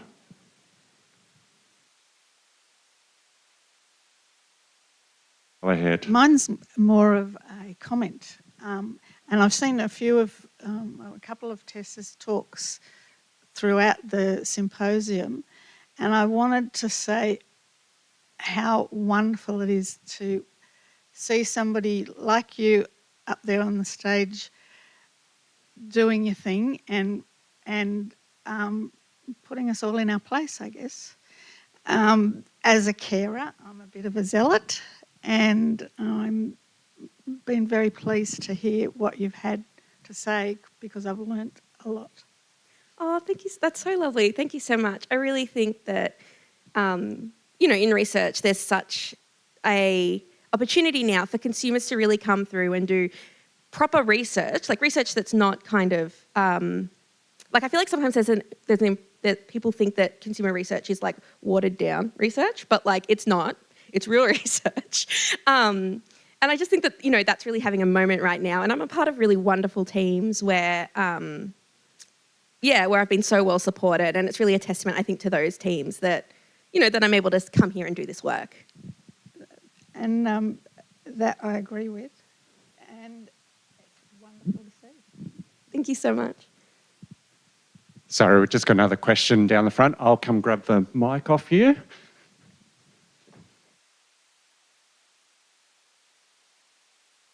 Try not to turn this into a Jerry Springer session. Really just another comment. If anyone has an opportunity to be in a research cohort with Tessa, just do it. Just do it. I've been on several now, and they're always an amazing experience, and you learn and you give, and you know that what you say is going somewhere. It really is going somewhere. Thank you. I tell you what, nothing but endorsements and love for you. It's fantastic. Who else wants to have a go? Oh, and one more, hang on. Oh, no, there's two more. Oh, we're flying. I'll start with a comment. Great presentation, but I do have a question. And this applies to Tessa as well as anyone in the room with lived experience. If you want to come up and talk to me about it afterwards as well, that's also welcome. I'm working on a master's project at the moment, and part of my research includes some data collected from mental health consumers who are engaged with community care. And some of my data suggested low levels of participation in health programs, which included smoking cessation support services. And I know you mentioned about the mixed responses and sort of mixed experiences with clinicians' attitudes, but I was wondering if there was anything around sort of attitudes or experiences with health programs that might add some context or explanation for why that might be quite low. Yeah. Look, I'd really just be speculating. I don't know much about health program engagement. I do know, so like independent from this, I am engaged in like a consumer sport program like myself, like just for fun, because I don't do any exercise unless it's scheduled and there are going to be friends there. And that's like I signed up for that program because it was the only one I knew about that was actually by and for consumers. And for me, it was really about like getting over a lot of like trauma that I had from sort of like, kind of the attitudes that I'd experienced where people were like, oh, she's bad at sport. And, and I think in Australian culture, it can be quite difficult because it's such a sporty culture. So yeah, I mean, I know there's good work on peer engagement in those programs. And I also know, I mean, I had a really good chat with Law Edwards who said that, sometimes people won't want to engage because they'll want to get to a certain point. They don't think they're ready. And so they'll be like, well, I'm not ready to be in that program because I'm not, I can't run yet or whatever. But Law was saying that what can make a big difference is saying to people, well, I would like to help you get to there rather than just engage with you once you're there. So I'm not sure that that's helpful, but that's like that's what I know. Great, thank you. This will have to be our last question, but I'm very sure that Tessa will be happy to take any questions and indeed more compliments. Yeah. Post this. Yeah, how you going, Tessa? My name's Nathan Charles Brown. I'm from Lutuita, Tasmania, and I'm a Pakana man from down there. So I have to say you've done a great presentation, and I feel like you was talking to me personally because I am a smoker, and I'm a consumer of services, but I'm also a professional, and I'm trying to make things better for all of us in Lutuita, Tasmania. And regardless of whether I'm Aboriginal or not, I suppose my mental health has been such a big thing for me over the last 42 years that recently been diagnosed, again 6 weeks ago, with complex PTSD and bipolar. It makes me think, understand why my life has been the way it's been, and working in multicultural men's business down there and trying to address the barriers that everyone's suffering from, not just Aboriginal or people with illness. I suppose, and the data that's down there, we don't see the data compared to everyone else in Australia. Our data is not recognised when it comes to New South Wales, Victoria, Queensland. So I suppose I do want to connect with you personally and and learn to research for my people down there, but also understanding what you guys do over here and making such a difference. And being that I felt like you was directing your presentation to me personally, I feel empowered to say, okay, I want to be able to join some of these groups and benefit myself, but also benefit my people as well. So thank you for that. I just wanted to cheers. Oh, thank you so much. Fantastic. Right, thanks again, Tessa. A round of applause, please.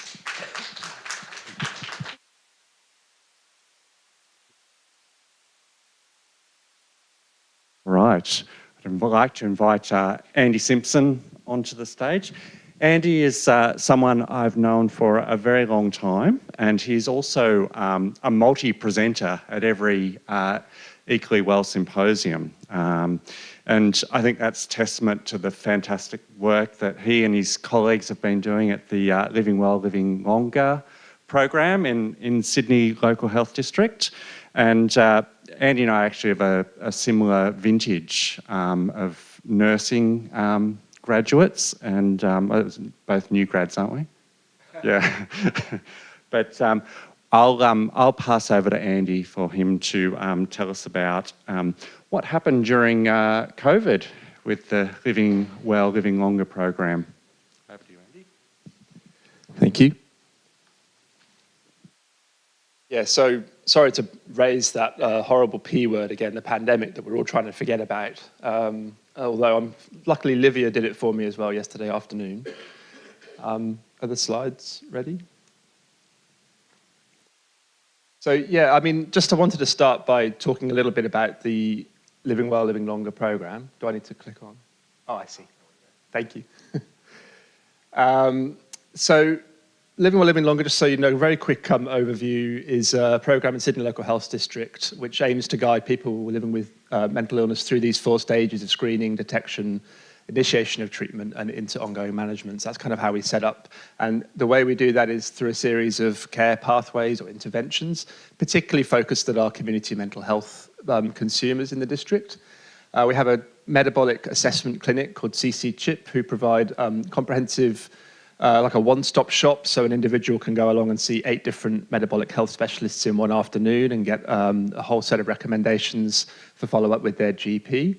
They operate 3 times a week. We've got a mental health shared care program then, which integrates nicely with our metabolic clinic because people get to their GPs for follow-up. Those recommendations can be enacted, and there's an agreement around sharing of information. This particular program, we also have a couple of CNCs in each of one in each sector to sort of support shared care. We employ health-based peer support workers, so we've got standard sort of peer support workers in the district as well, but the program actually funds what we call health peer workers who really use that lived experience that they have to inspire healthy lifestyle behaviour and choices, and they co-facilitate exercise groups as well in the community. And then we have our diet and exercise interventions or lifestyle interventions, co-facilitating those exercise groups. And we have dietitians and EPs that are integrated as well with that CC CHIP clinic. So it all sort of fits nicely together. So that's a quick overview of the program. Now, the pandemic, I do hope these images aren't too triggering for people, painful memories for some of us. But I just wanted to make the point that very early on in the pandemic, this paper came out in August 2020, there was this recognition that there may be collateral health issues here, that we're going to have to focus so much on this public health response that there are likely to be sort of things left behind in health services. This paper talked about we'll need to make sure the cure is not worse than the disease itself. So interestingly, the World Health Organization in 2021 looked at mortality globally in the year of 2020. And there were 1.8 million reported COVID deaths that year, but there were 3 million excess mortality deaths. And of course, we've all become expert epidemiologists through the pandemic. So, we talk about different countries underreporting COVID, and I'm sure that would explain a lot of that perhaps. But they concluded that the pandemic is likely to have increased deaths from other causes due to a disruption of health service delivery. But we don't really know. So what this particular paper talked about was that medical infrastructures around the world vastly unprepared and ill-equipped to manage a pandemic, which, if that's a criticism, it's a pretty harsh one, because of course health services don't have hundreds of staff just ready for a global catastrophe like COVID-19's come along. So services, the key point I wanted to make was number 2 here, is that yes, of course, health services did need to rapidly reshift their focus, reorganise services, and really anything that was not considered urgent frontline treatment was just cancelled because the staff were needed to assist in the COVID response. And on top of that, Olivia talked much more in detail about this yesterday, but of course, there was also a global reduction of exercise, mobility, walking, not just for people with mental illness, but gyms were closed, lockdowns and so on, all had an impact likely to have had an impact on overall health. So that was just a quick background in the context of why we started to look at this data in Sydney Local Health District to see what the impact may be. And I broke it down into these 5 areas. So we looked at the COVID-19 vaccinations that we achieved in the district, our rates of metabolic monitoring across the district, our mental health shared care program, which includes those sort of annual physical health checks with GPs, metabolic clinic appointments, and also engagement with our dietitians and EPs.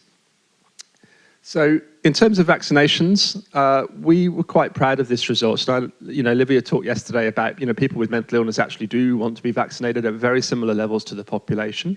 But yes, they're likely to need extra support, help to get there, and so on. So a lot of this genuine integrated care that happened in Sydney to make this happen. The overall rates of mental health in the top there was 91.9% receiving 2 vaccinations. Not too far off the statewide average of 95%. This was in June 2022, so about 6 months after the end of the Omicron outbreak. And that was a real coordinated approach. We were doing pop-up clinics, we were bringing vaccinations to boarding houses and so on to make that sort of happen. I just wanted to make a point as well that for our mental health shared care consumers, that second row, we actually achieved a rate of boosters higher than the general population of New South Wales. And that's about 650 people in our district in shared care. So that was something else that we were very, very proud of. Obviously lower in our non-mental health care consumers, which tend to be a more slightly disengaged group, I suppose. That's, I'm afraid, though, where the good news ends. When I looked at this data, metabolic monitoring rates, as we went through the red, amber and green alerts of the pandemic, you can just see the decline over the 2-year period. So in the year before the pandemic, we averaged exactly 900 metabolic monitorings completed per quarter. And as the pandemic progressed, this dropped to 564 as a 37% reduction across the district. Contributing factors, well, I mean, if you take yourself back to when the first COVID outbreaks were happening, it was actually a pretty scary time. We've sort of blanked it from our memory, but you can kind of understand why clinicians were a little bit reluctant to get into people's 1.5 metres. There were no vaccines at the time in the early stages, and we were hearing these daily reports of deaths in the media and so on. So you can kind of understand why clinicians were a bit reluctant to engage in metabolic screening and blood pressure and waist circumference, all these things where you would have to get in within 2 metres of people. The limiting of face-to-face contacts had an impact. So, these were from quotes from our actual guidelines that we gave to care coordinators. We should minimise, where clinically possible, limit face-to-face contact and minimise consumer attendance at the health centres, move to virtual modes. So, obviously people reading that thinking, well, I don't think it's clinically urgent that I take someone's blood pressure right now. Might be different with a injection, but people were just dropping off doing the metabolic screening. There was high turnover of staff through the district, either through sickness or just general vacancies and so on. And key point is the redeployment. So we would use clinical nurse educators to train all of our care coordinators in metabolic screening, but they weren't there. They were all redeployed to various other roles within the community. So when new staff were coming into the mental health teams, they weren't getting any training or orientation on doing metabolic screening. Mental health shared care program. So a little bit busy slide, but the purple line is the number of people we have in mental health shared care agreements. And the initial outbreak back in April 2020 really had a very minimal impact. And in fact, we really bloomed between the waves. Feels like saying between the wars or something. But, in sort of early 2021, Australia was doing pretty well with regards to COVID. There was basically none of it around. And shared care went up to its highest numbers to date, 736 people enrolled in shared care. And we had, the green lines is those annual physical health checks, but the one I want you to notice is that green dotted line, which is people in shared care who have had a physical health check within the last 12 months. And just look how that tumbled, particularly through sort of that big red, and the second red there is the Delta and Omicron outbreaks. Big slide down in the shared care agreements, in physical health checks occurring with GPs. So you can kind of, in order to calculate the impact there, so that previous slide was just sort of quarterly snapshots, which doesn't tell the full story. So in order to calculate the pandemic impact, I just looked at, on average, prior to the pandemic, how many new agreements and how many new physical health checks were occurring every month. And as that we made through the different phases of the pandemic, it just dropped. So you can see by the time Delta hit, we were only getting 5 physical health checks a month across the whole district compared to 32 before the pandemic actually started. Overall, that led to a 20% reduction in shared care and a 60% reduction in physical health checks with GPs during that 2-year period. So quite a shocking kind of outcome there. Again, reduction of face-to-face contact. You know, people were being told, don't drive in cars with consumers unless you can really avoid it. So, were they picking people up, taking them to their GP appointments? GPs themselves were very busy, had other focuses on switching to telehealth, vaccinations, and there were significantly changes in Medicare billing as well. So consumers who would previously get free bulk billed GP appointments invariably were no longer getting that, and that still remains a big issue, unfortunately. In terms of our cardiometabolic assessment clinics, I've just got the annual numbers for you. So prior to the pandemic, we had 477 people reviewed at our CC CHIP clinic, and you can see how that dropped off over the next 2 years. 55% reduction. To be honest, though, actually, the true impact's probably much greater than that, because we actually opened a 3rd weekly clinic at the end of 2019. So we were expecting, if the pandemic hadn't hit, for the numbers to be 600 or 700 in 2020. So quite a big drop-off. Obviously, the clinics were completely closed during red alert phases, an outpatient clinic, and even when they reopened, they were only operating at 50% capacity because of social distancing requirements and so on. So you can understand why there was a big drop-off there. And my final one I want to show you is contacts with our lifestyle clinicians, so with our dietitians and exercise physiologists.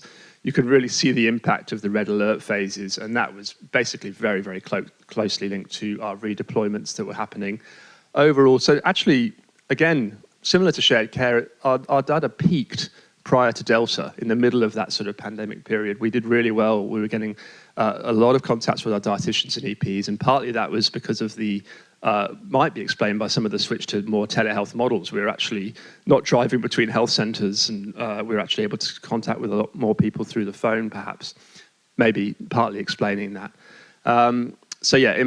Obviously the contributing factors here is the service basically all but closed. We maintained maybe a day a week for our most sort of urgent priority people that we were engaging with through the red alerts, but the clinicians were just redeployed to assist with the COVID response. They were, we had dietitians being the team leaders of vaccination pop-up clinics and all sorts of crazy things like that going on to make the response happen. Reduced referrals as well, and turnover of staff, all these sorts of issues were still coming up.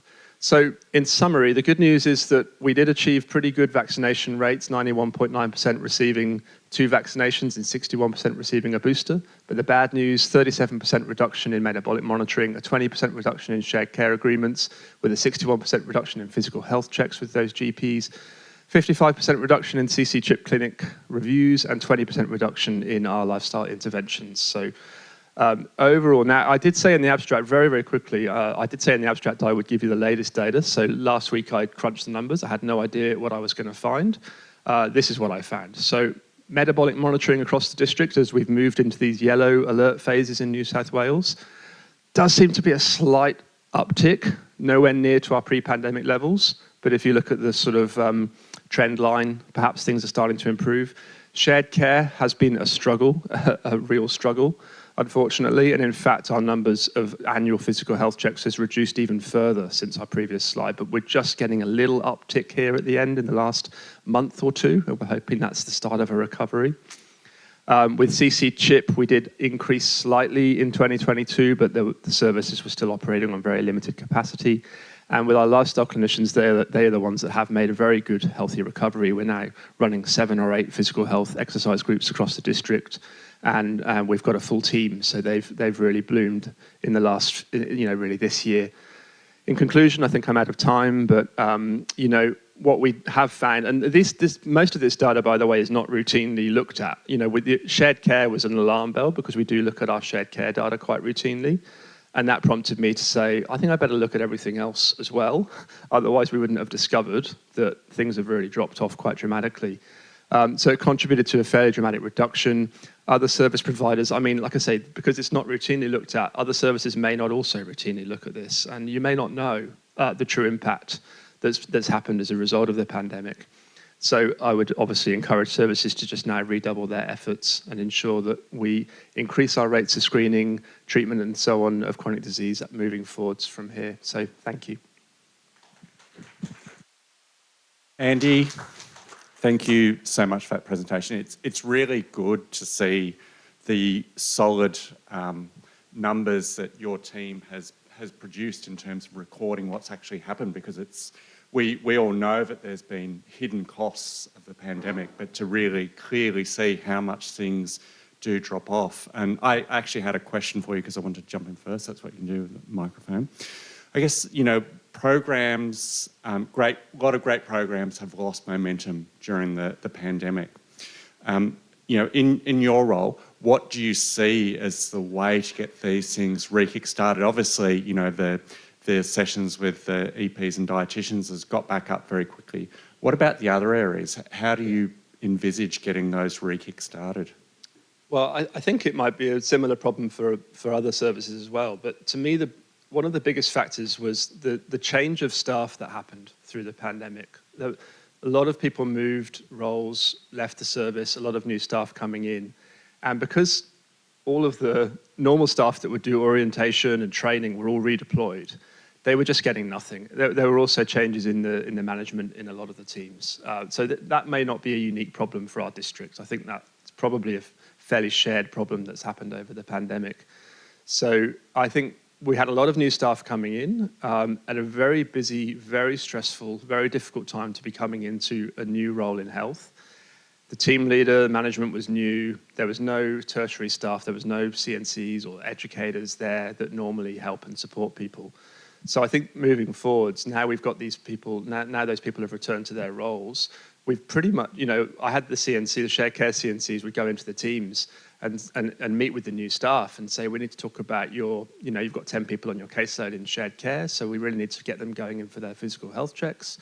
And the staff would say, what's shared care? What are you know, no idea what you're talking about. So we almost had to start again with training and orientating and getting ourselves back on the agenda. We've been doing in-services with all the teams. We've been training the team leaders, like who we are, what we do, because it was so easy. Suddenly, when you're not frontline, unfortunately, physical health in local health districts is not considered frontline.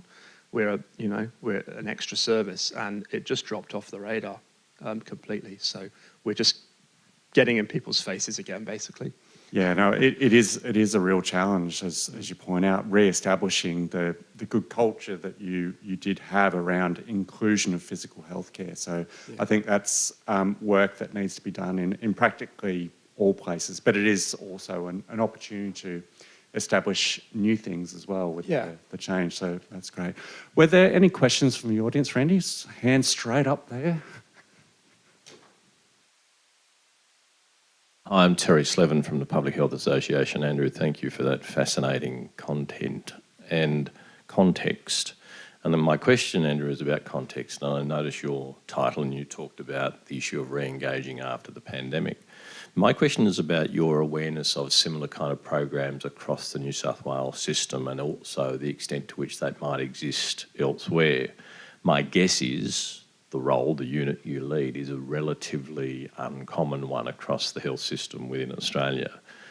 But I don't know whether my guess is right or wrong, so I'd welcome your comment on that. Well, that's a good question. I think districts are all starting to tackle this problem. Really, it's only in the last 10 years that there's been recommendations, you know, if you think about statewide frameworks and World Health Organization recommendations about tackling this problem. Obviously, South East Sydney have had an excellent program now with the keeping body in mind that's been going for 12 years or so, I think. Andrew might correct me. Think about 20. Oh, 20 years, goodness me. Well, yeah. in an earlier incarnation anyway. Southwest Sydney have a program, and I know the program leaders at the back there, so Isabella. So there are things going on across the district, across the state. So sorry, your question particularly? Beyond New South Wales. Well, that I would point you to Russell's talk from earlier in this session, actually. So Equally Well have just conducted an activities scan.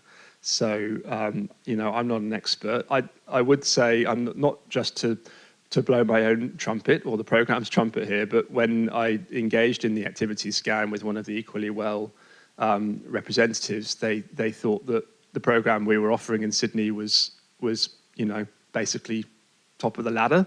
There wasn't much else happening to the extent that we're doing, unfortunately. But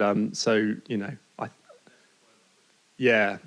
But other districts are starting in different. They're all at different stages. Yeah. Right. Thank you. Another question over here, Andy. Is there any hope of having this sort of process even just included in other health districts' MHUs? Because my latest experience of an MHU, I could have just been a head in a jar because the rest of me was absolutely moot. I had 2-week-old surgical stitches that needed to be removed, and I had to fight tooth and nail to get them removed. I needed physiotherapy because I'd just had a reconstructed knee, and I could not get it in 5.5 weeks.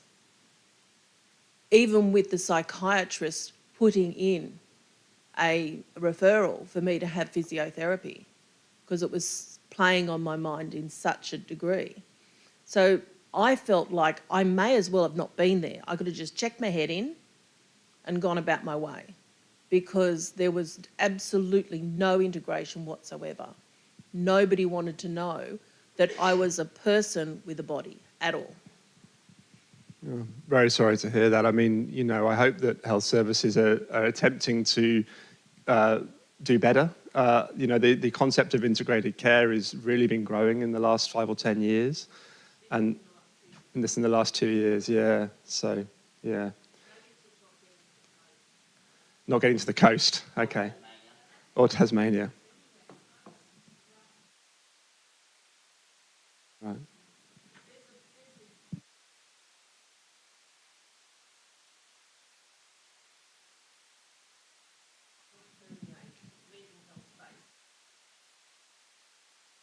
Yeah, look, there's certainly challenges. Sorry, I don't want to cut you off, but I'm also mindful of our people online that can't pick up these important conversations. But yes, very clearly, there's a lot more that needs to be done. I think the great thing about coming into a space like the Equally Well Symposium is that you can see that people are working really hard and trying to transform things. But it's a long and it's a hard battle.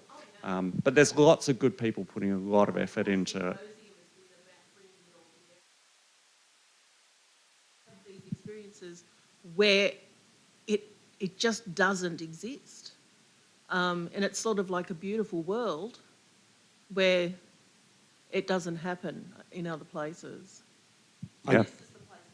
I think that we have to start somewhere, and I think that change in health. I think there was a study that said that evidence change takes about 20+ years to come into health change, we can just start going up the ladder and making things better and integrating better. So hopefully we're on that journey. Well, sorry. Is it a really, really quick one? Okay, let me get up the back.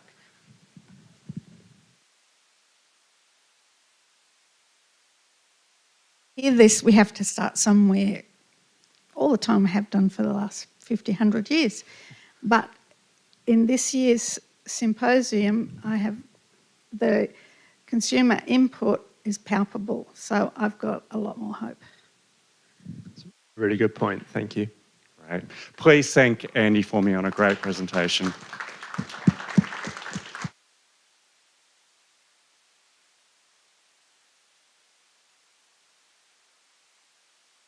Now, we have our final speaker of this session. And is it Wilhelmina? Wilhelmina, sorry. I'm going to nail your surname though, because it's Brown. I'm all over that. Well done. All right. Now, you're a very qualified person to be speaking here. Oh, no, don't laugh. It's serious. You've got lots of qualifications, including a master's in public health. But I think the thing that I wanted to emphasise most when I get down to it, because I forgot in that wonderful conversation what I was going to say, was that you work with Central and Eastern Sydney PHN, much better known as CESPN and much quicker to say. And you're part of their, also part of the National PHN Mental Health Lived Experience Engagement network. And I think that's fantastic. So I think that you've got qualifications from all over the place in life and in academia to speak about this. And I'm sorry, I'm going on too long. I'm embarrassing you now, aren't I? Yeah, just a little bit, but that's okay. I'll just stop and pass over to you because you're going to tell us about the title is While You Wait, Supporting GP and Consumer Engagement Whilst Waiting for Specialist Mental Health Services. Well, thanks for that kind introduction. And yeah, I think I agree with our earlier speaker. When you're hearing your bio read out, it is a bit like standing awkwardly during Happy Birthday. So before we continue, I do want to acknowledge that we are meeting today on the lands of the Gadigal people and pay my respect to any First Nations people here. And I also want to pay my respects to anybody with a lived experience of mental illness, whether you're a consumer, a carer, advocate. You have played an important role in shaping the healthcare systems that we all engage with, and I'm really proud to be walking alongside you in those journeys. So, warning to start with, I'm going to talk about two things which are a bit controversial. I'm going to talk about co-design, the C word, and I'm also going to mention the pandemic again. So please don't run away kicking and screaming, because what I really want to focus on today is about accessibility. I'm a project officer at Central and Eastern Sydney PHN, and this opportunity and this project to develop the GP Conversation Guide, the While You Wait resources, came from a willingness to just have a go. And for me, that is really important. You might not be doing co-design perfectly, but you are at least giving it a go, and through ongoing evaluation, you can learn what you didn't get quite right and then continue to improve moving forward. So for a bit of context, primary health networks are very much about the first services that you can access, your GPs, your allied health professionals, and some of the community mental health services. And during the pandemic, we were getting a number of different reports, whether it was from consumers, carers or service providers, that there really was an increase in need for services and really big waiting times. And so we had to, as a PHN, explore what our role was going to be during this. And so in my role, helping with the joint regional plan, which is about addressing kind of those systemic barriers to mental health service provision, we're able to, look at the data, which some of the wonderful presenters today here have already talked about who's getting access, what screening's happening, and what's really happening on the ground. But we were also able to have those meaningful conversations, and it was through those conversations that we spoke with a number of GPs who identified the real gap being this waiting period. You had a mental health treatment plan, you made the referral, and they had their first session booked in, and then they had to wait for 3 months, 6 months. And in that time, there was a lot of hope built up, and then the first session arrived and it didn't actually meet anybody's expectations. And so part of that was a lack of preparedness on everybody's part. The GP not sure how to support that client in that waiting period, the consumer not sure what to expect because they might have only had the experience of what they've seen on TV on what actually talk therapy was like. So it was then that we started some resource development. Fortunately, we had a couple of mechanisms already in place, one of them being our Mental Health and Suicide Prevention Advisory Council. And on that group, we had GPs, mental health service providers, consumers and carers, all ready to go and trapped in regular online meetings, which I commandeered for one of those, and we came up with a prototype, which was a conversation guide. It's just on a Word document, nothing fancy. And that was the starting point. And we realised that, well, that's all well and good, but is this going to work? And so I was fortunate enough to reach out to the wonderful Kath Thornburn, who I believe presented on day one of this presentation. As an academic, she's very much involved in the co-design space. And with her assistance, we ran prototype testing sessions.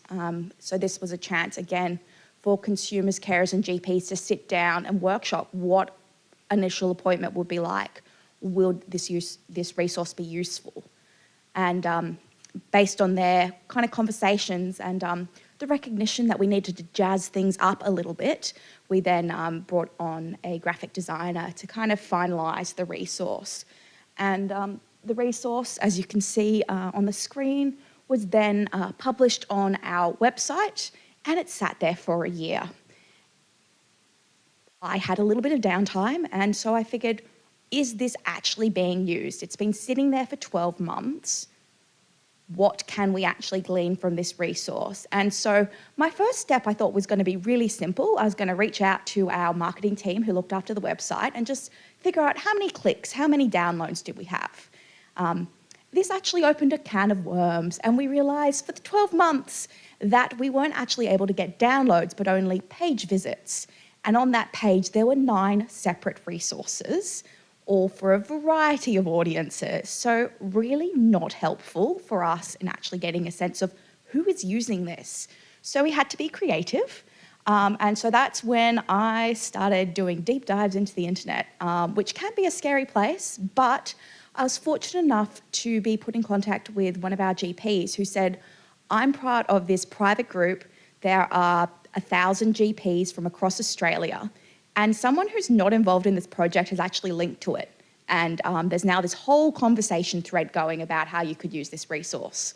So that was, a little bit of luck.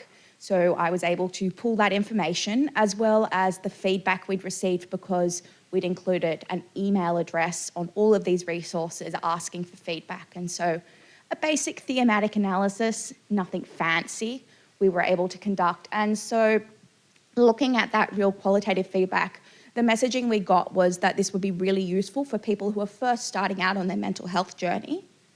And then one of my colleagues pointed out a fairly obvious gap, which I'm a little embarrassed about seeing as I'm here today, which was, you haven't mentioned physical health at all in this resource. And so it was at that stage where I once again commandeered my lovely colleagues at our Mental Health and Suicide Prevention Advisory Council and said, this has been raised. How would you like to have this conversation? And I think it's really important to note that we had a lot of very strong opinions when it came to this. We had consumers who were both for and against. We had a representative from the Butterfly Foundation who specialised in eating disorders and had concerns about how we were going to communicate this information.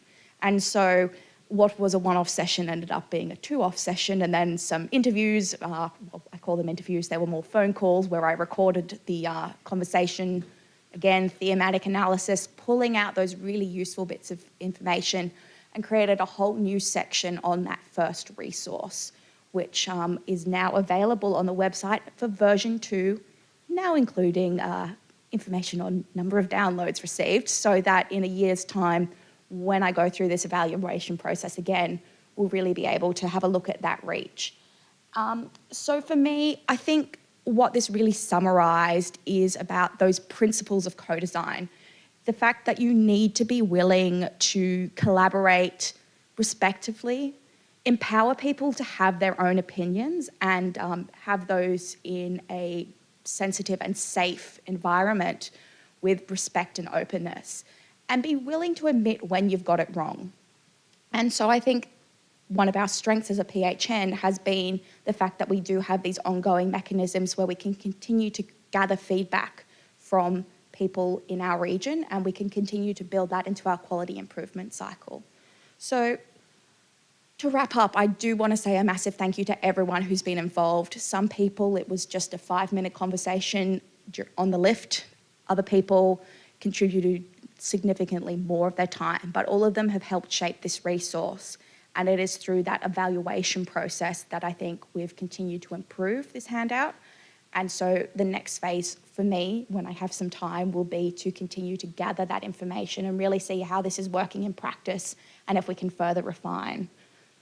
So I'll open up now for questions, but feel free to scan the QR code. It'll take you to the CESPN website, and you just need to scroll down to the bottom to while you wait. But I'm also really happy for anybody who uses the resource, who has a look at it today, who has any feedback, to please send through an email, because for me, one of the strengths of Equally Well is around sharing information, knowledge and connectiveness. And I'd like to be part of that journey moving forward.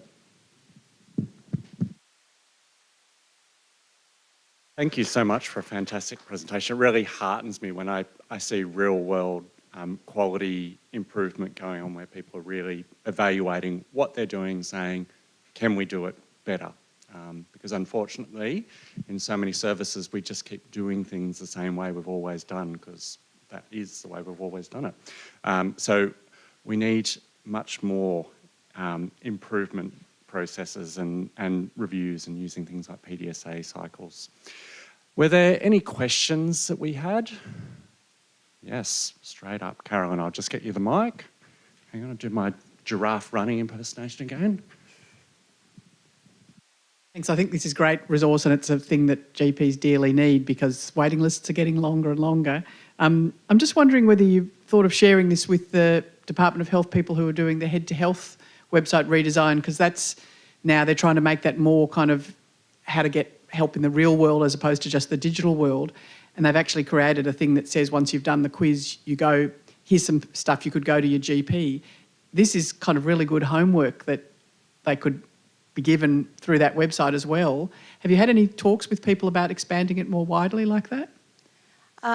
We haven't spoken directly with the team at Head to Health, but I think part of my ongoing work has been raising awareness, whether that's through the online CPD events that we do, so continuing professional development events, making sure that in all the housekeeping slides that information like this is made available, and just trying to get it on people's radar. So that is definitely a bit of homework for me to follow up with there. I'll try and connect you, that'd be good. Thanks. Great question, Carolyn, too. Be good to get that all connected. Were there any other questions that we had?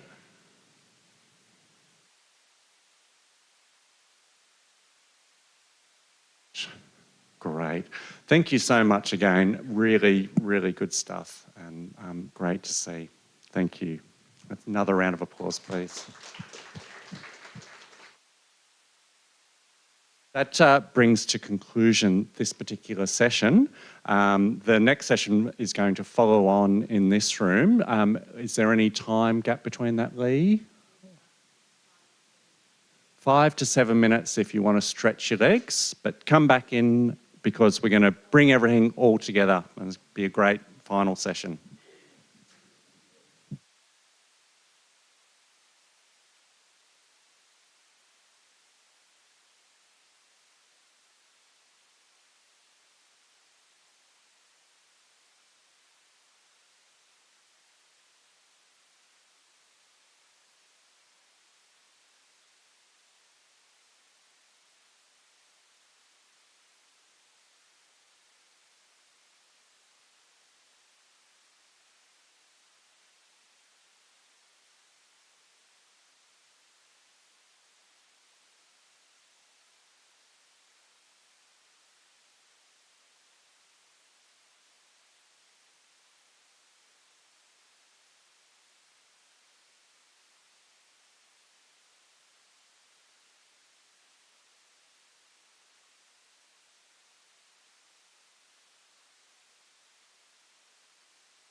We should probably kick off.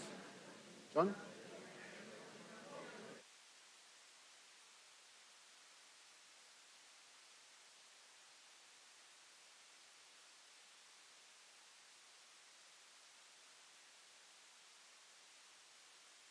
Just start us off. Yep. All right. Thank you, everyone. Hope you had a good breakout session upstairs. Welcome back to the last session of the conference. All right, thank you. Next, I'd like to welcome Terry Slevin from the Public Health Association of Australia. He's going to talk to us about sort of 5 years on, looking at next steps and priorities.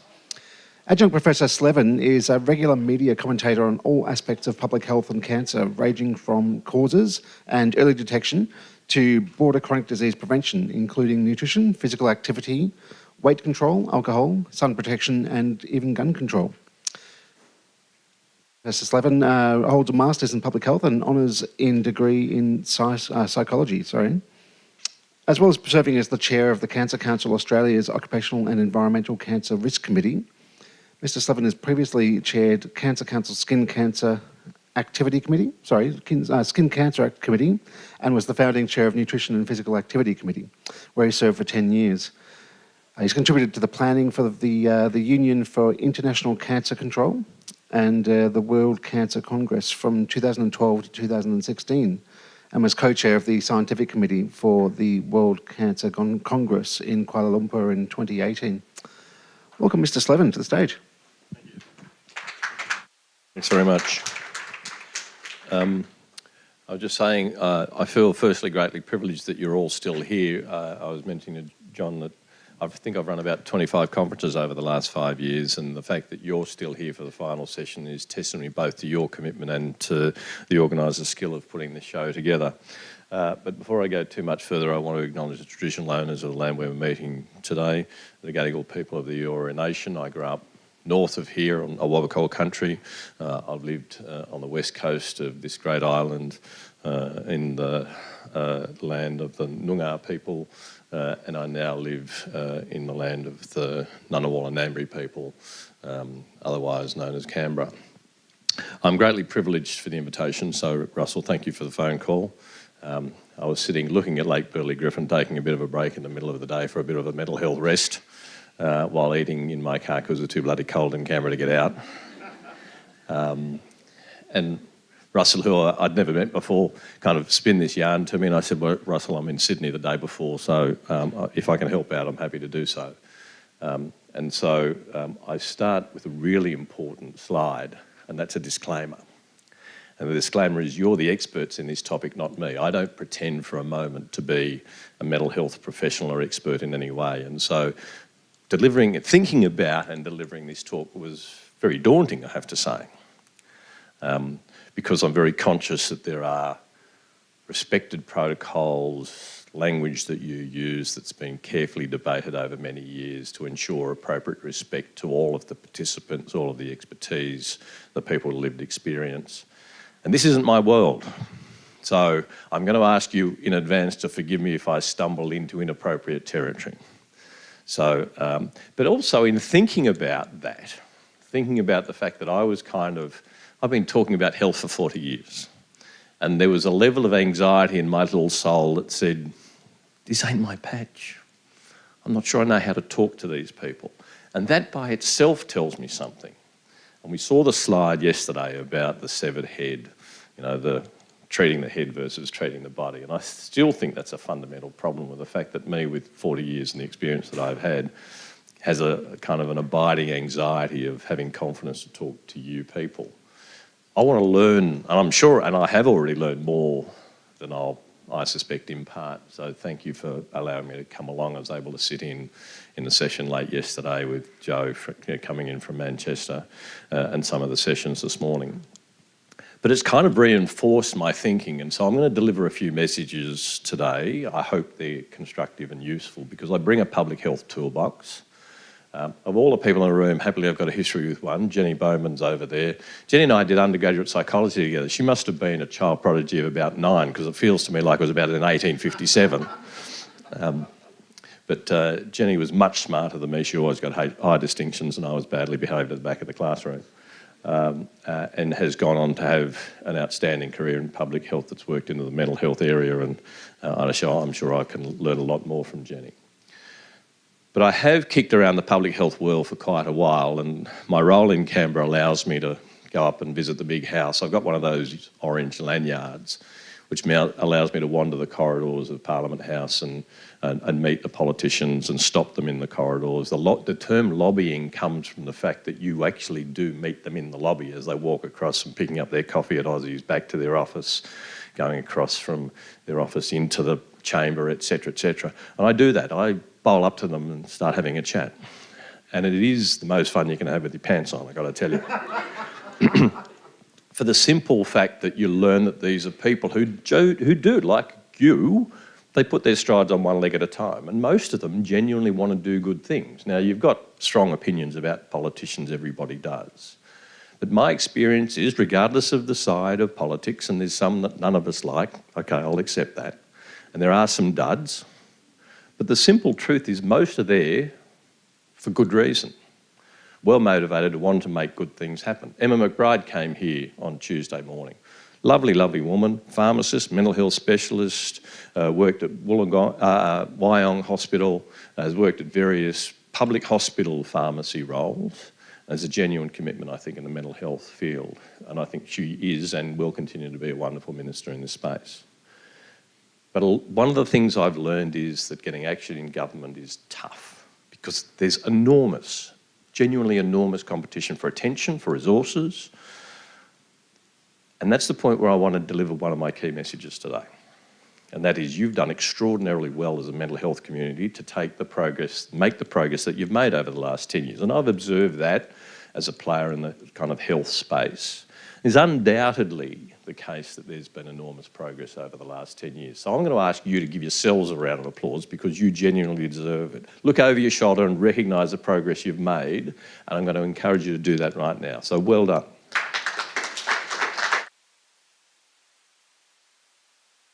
I was going to start this talk with the kind of opening I give to a lot of talks, but I'm not going to do that. I'm going to talk about the investment in public health and how those funds have unfolded. And so I'm going to jump through about 3 or 4 slides. Those who want to look at it, it'll be online and available to you. But essentially it paints the story about how much funding is invested in public health. And when I talk about public health, I'm talking about largely the stuff before people go into hospital. If you want to think of it in simple terms, it's before people get crook.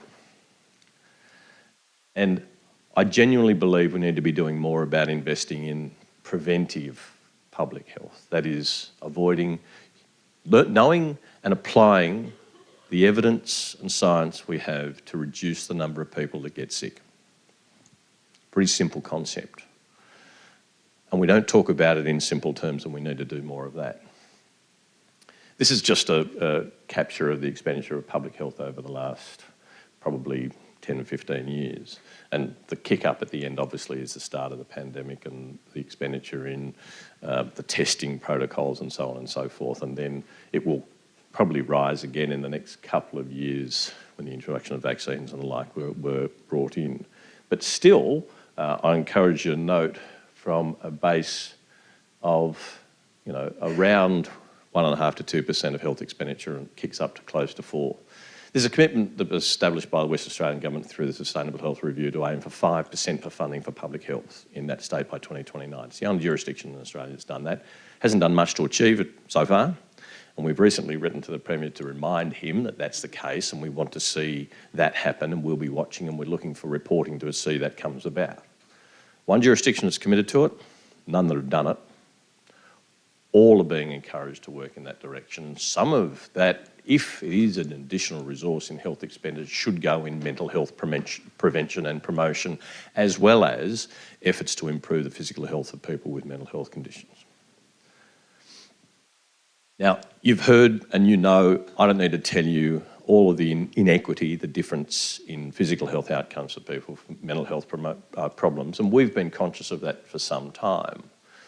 So I guess really the guts of it is, so what are we going to do about it? There was a couple of presentations in here in the earlier session, and Andrew presented some of the work he's doing here in central Sydney. And my question was about how many mates he's got, essentially, how many other people are doing similar work. And I suspect it's leading, very much leading stuff, and that's great. It's fabulous that that work is being done. The challenge is how it can be rolled out to scale, and those are one of the big, that's really the fundamental challenge of public health. There's lots of great examples of great stuff happening in public health around Australia, around the world. The enormous challenge is translating that to what we do for everybody. That's public health, that's population health. Here's some of the data that this is actually done by the Grattan Institute and doing a report on the Australian Centre for Disease Control. I'll talk about that in a few moments. And this is the data talking about, firstly, this is the chronic disease burden. You can see their injuries and then communicable disease. So in context, those chronic disease burdens, cardiovascular disease, cancers, diabetes, the ones you know about, a range of other musculoskeletal conditions and the like. And we know the drivers of those things. The drivers of those things we've been talking about: overweight, obesity, tobacco, high blood pressure, alcohol use, etc., etc. These are the things that we can and should be doing more about. We should be doing it for everybody. We should be figuring a way of doing it specifically with people whose circumstance means they need extra help, they need extra support, whether that's because they're being discriminated against, whether it's because they've got addiction problems, whether it's because of other circumstances, which means that those population-based programs don't reach them in the way that they do for everybody else.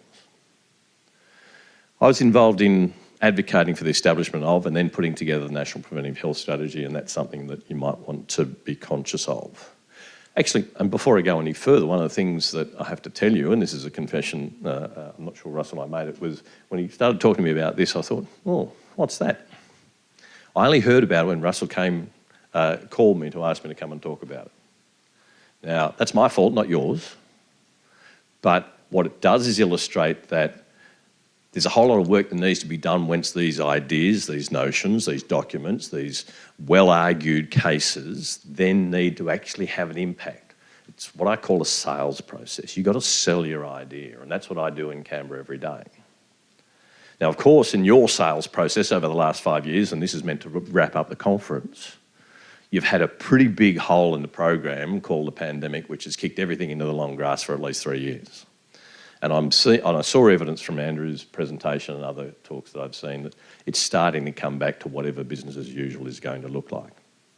But there's a whole lot more work to be done and bringing a whole lots of things together, and that's where I want to focus now.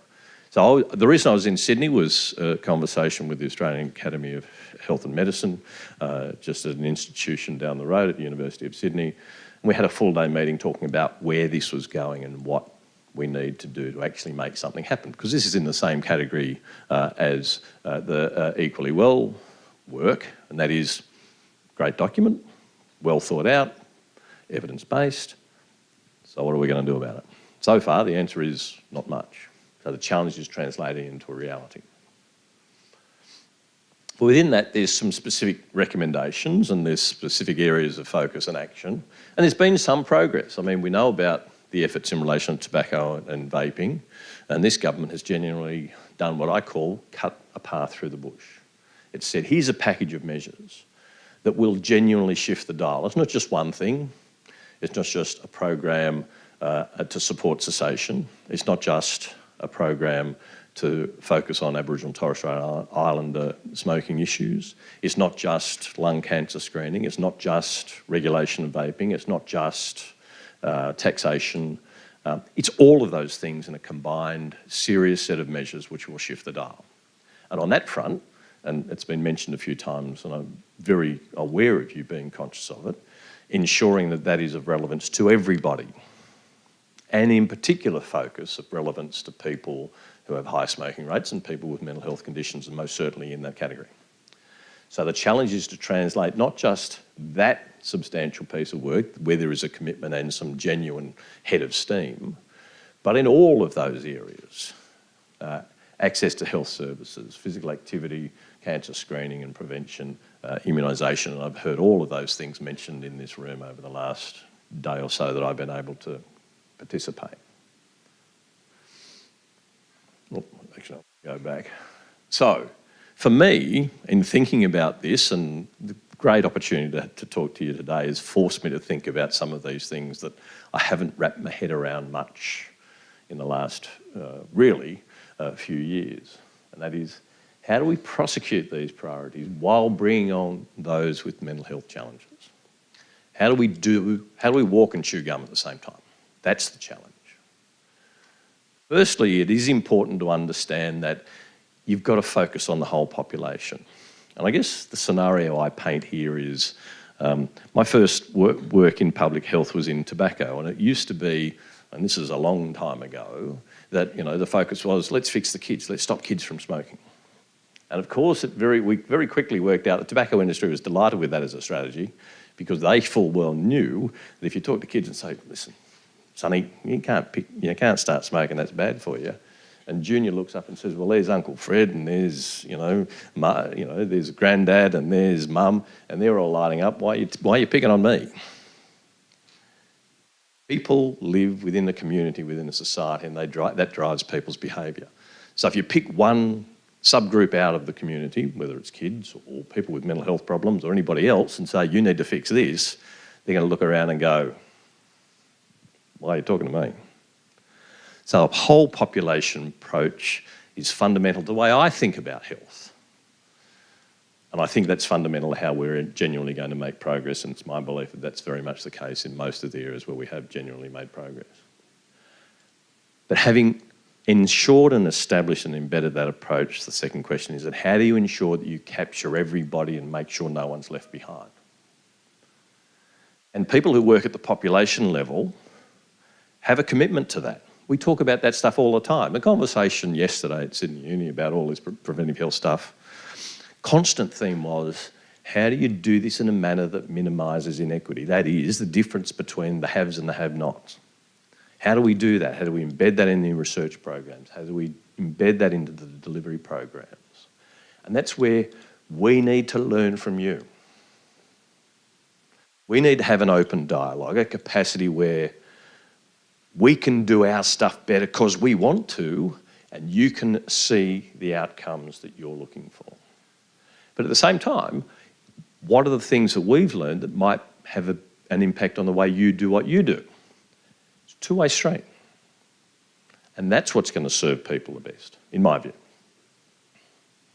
Within the National Preventive Health Strategy, there's also the need for promoting and protecting mental health. And I think there's a whole bunch of stuff in there. I think conceptually, this little capture of it, I'm not going to read you through it, but it captures a whole bunch of ideas, and I'm not sure it brings it together in a terribly coherent fashion. I get the sense that it's there because people felt it needed to be there, but I'm not sure they really knew what to do. So I think there's a whole lot more work to be done on that front. This is a really fascinating part of your consensus document, and I've grabbed a copy of it, and in preparing this I did read through it. And this struck me as a really powerful story to tell, but I crossed out a bit of the title of that particular table. The actual title reads, many factors contribute to poor physical health experienced by people with mental health illness, as outlined below. And I crossed out that bit. Many factors contribute to poor physical health for everybody. We're all in the same boat when it comes to that. And every single one of the factors identified here are fundamental to living a healthy life. And, I thought, well, if you want to get fussy, you could add a few other things. You could always think about these in slightly different ways. And I would throw in racism. I would throw in insecure work. I would throw in loneliness. And most people would also, if they, stopped and think, and we ran a quick workshop here, we could probably think of other things as well. But you understand the point. That is, we operate within a broader societal environment. We all do. Whether you're an Olympian or a person with a mental health challenge or an Olympian with a mental health challenge. So that kind of also, I think, became a really important kind of allegory, and this was taken from The Guardian a couple of days ago. We thought we were Australian. Melbourne Tower lockdown lives in legacy of trauma. So this was a kind of a story that really tells a bigger picture. And I was talking yesterday about the notion of an anecdote becoming an allegory. And I think the Melbourne Towers during the lockdown I think it was the first or second phase of the pandemic, really told that story about people of greatest disadvantage in terms of housing, discrimination, isolation, all of those issues, poverty, many of the other things, and I'm quite sure mental health issues, were captured by that one story of those people who are essentially locked up. And what's rolled on since then, anybody who's followed that story will know that there's been a $5 million compensation package that's been negotiated only very recently on that front as some means of recompense for their experience. So I think that experience has probably burned itself onto the soul of the health sector in Australia, and if it hasn't, then it should have. Now, I had a look specifically at this section within the consensus statement that you've come out with fundamentally equally well. And all of those things I agree with. But it's interesting the point at which it starts. The point at which it starts is first contact with mental health, with health and mental health services. I guess the case I'm putting to you is that health starts long, long, long before that. And we go back to that previous slide. And what are the things that we can put in place? What are the things that we can do to improve everybody's health that will have that broad benefit? I mean, it's certainly important to focus on the things that we control, and many of us work within the health delivery service. But it's also really important to think about what happens before then. So it's about not only to treat the problems of people who are addicted to nicotine or who are smokers. It's not only to help people who are in an overweight category to become a healthy weight. It's also about trying to prevent them getting into that position in the first place. And that's, again, equally important for everybody. And sometimes that's being unpopular. I worked in the cancer organisation for 24 years and we did a whole range of stuff, and specific programs for people with mental health challenges were included in part of the things that we started. And this was now more than 10 years ago. I used to tell my crew, we pay you to be effective. We don't pay you to be popular. Sorry. Some of the stuff you do in public health is not popular. Increasing price of stuff is not popular, but guess what? Makes a difference. You can see that with tobacco. And we can have an argument about whether that's a legitimate or even moral way to influence the tobacco landscape, and I'm open for that discussion. But we do know that it works, and it works differently for different populations, and the addiction aspect, it's more influential and impactful on people on low incomes and so on. But as part of a package of measures, we know economics works when it comes to pricing. Even availability, the fundamental idea of what food is available. And I went and raided your box. I hope it's your conference, but there's a box out there with some fruit, so I pinched an apple for the car on the way home. Thank you very much. But it's just a simple illustration of availability of healthy food versus availability of unhealthy food.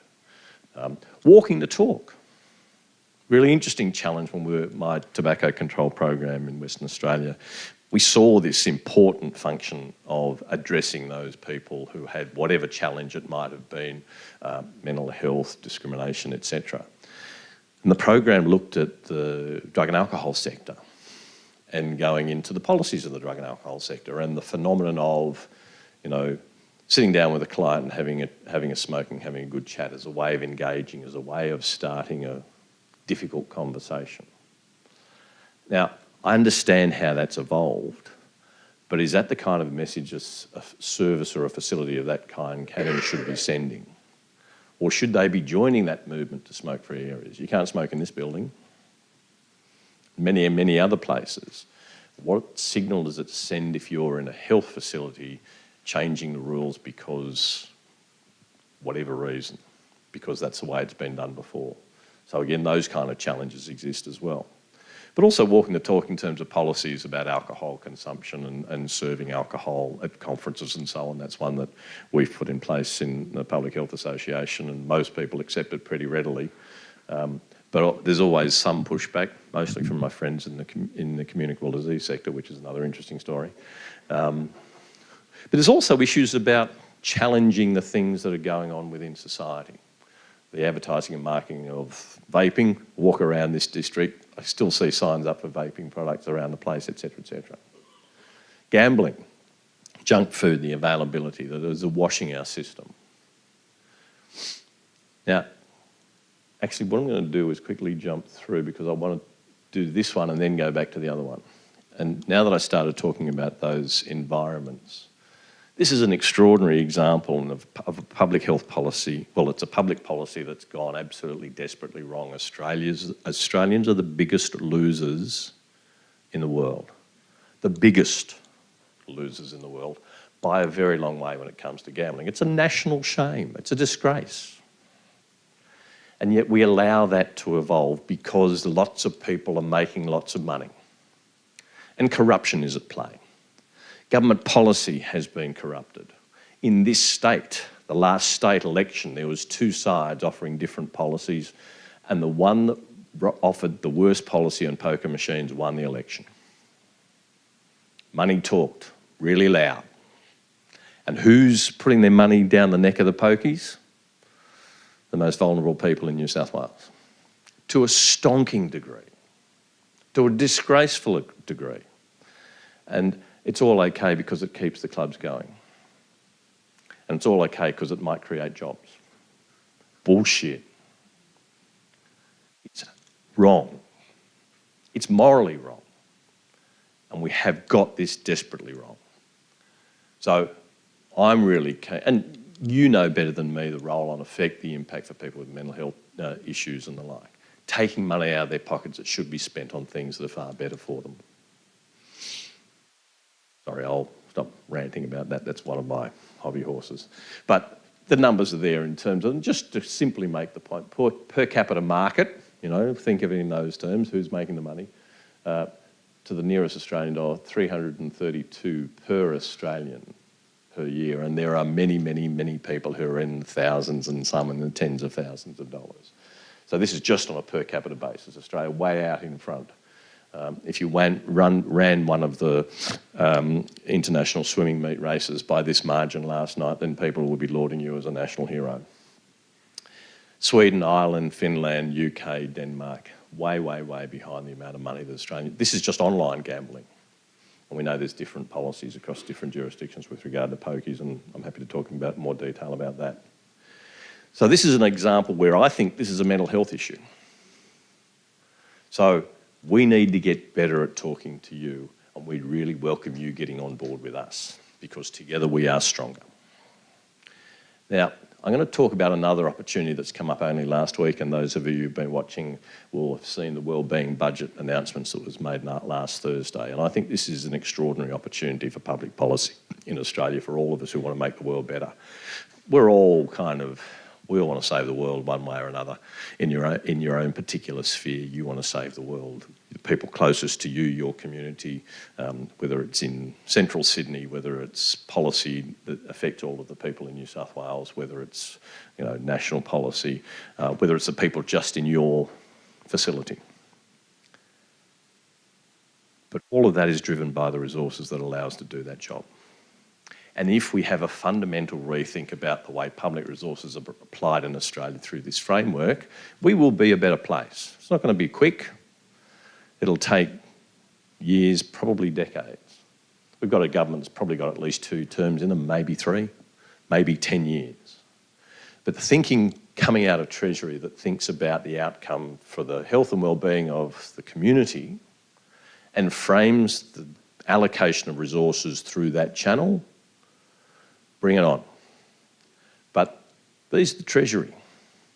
These are the economics boffins. They need your help. They need our help to get this right, to make it better. When it first came out, there's the usual political rock throwing of the data's old and the metrics aren't right and whatever else. The Treasurer himself, and I have genuine belief he means it, is saying this is the start of this conversation. Sure, we can get better, and we welcome input. And I genuinely believe this government does welcome input. So we need to find ways of doing that to help sharpen the outcomes that they're going to measure, which will sharpen where they allocate the resources to achieve those outcomes and puts a mechanism in place to measure the extent to which they make progress. It's a simple concept. It's tough to do, but it's a genuine opportunity and I'm really excited by it. But, you know, as I was preparing this talk last week and it came up, I thought, that's a key idea, but I'm not across the detail anywhere near the extent to which I want to be. I just want to throw one other notion at you, and I'll rant until you tell me to stop. So, you know, think of how many economists there are.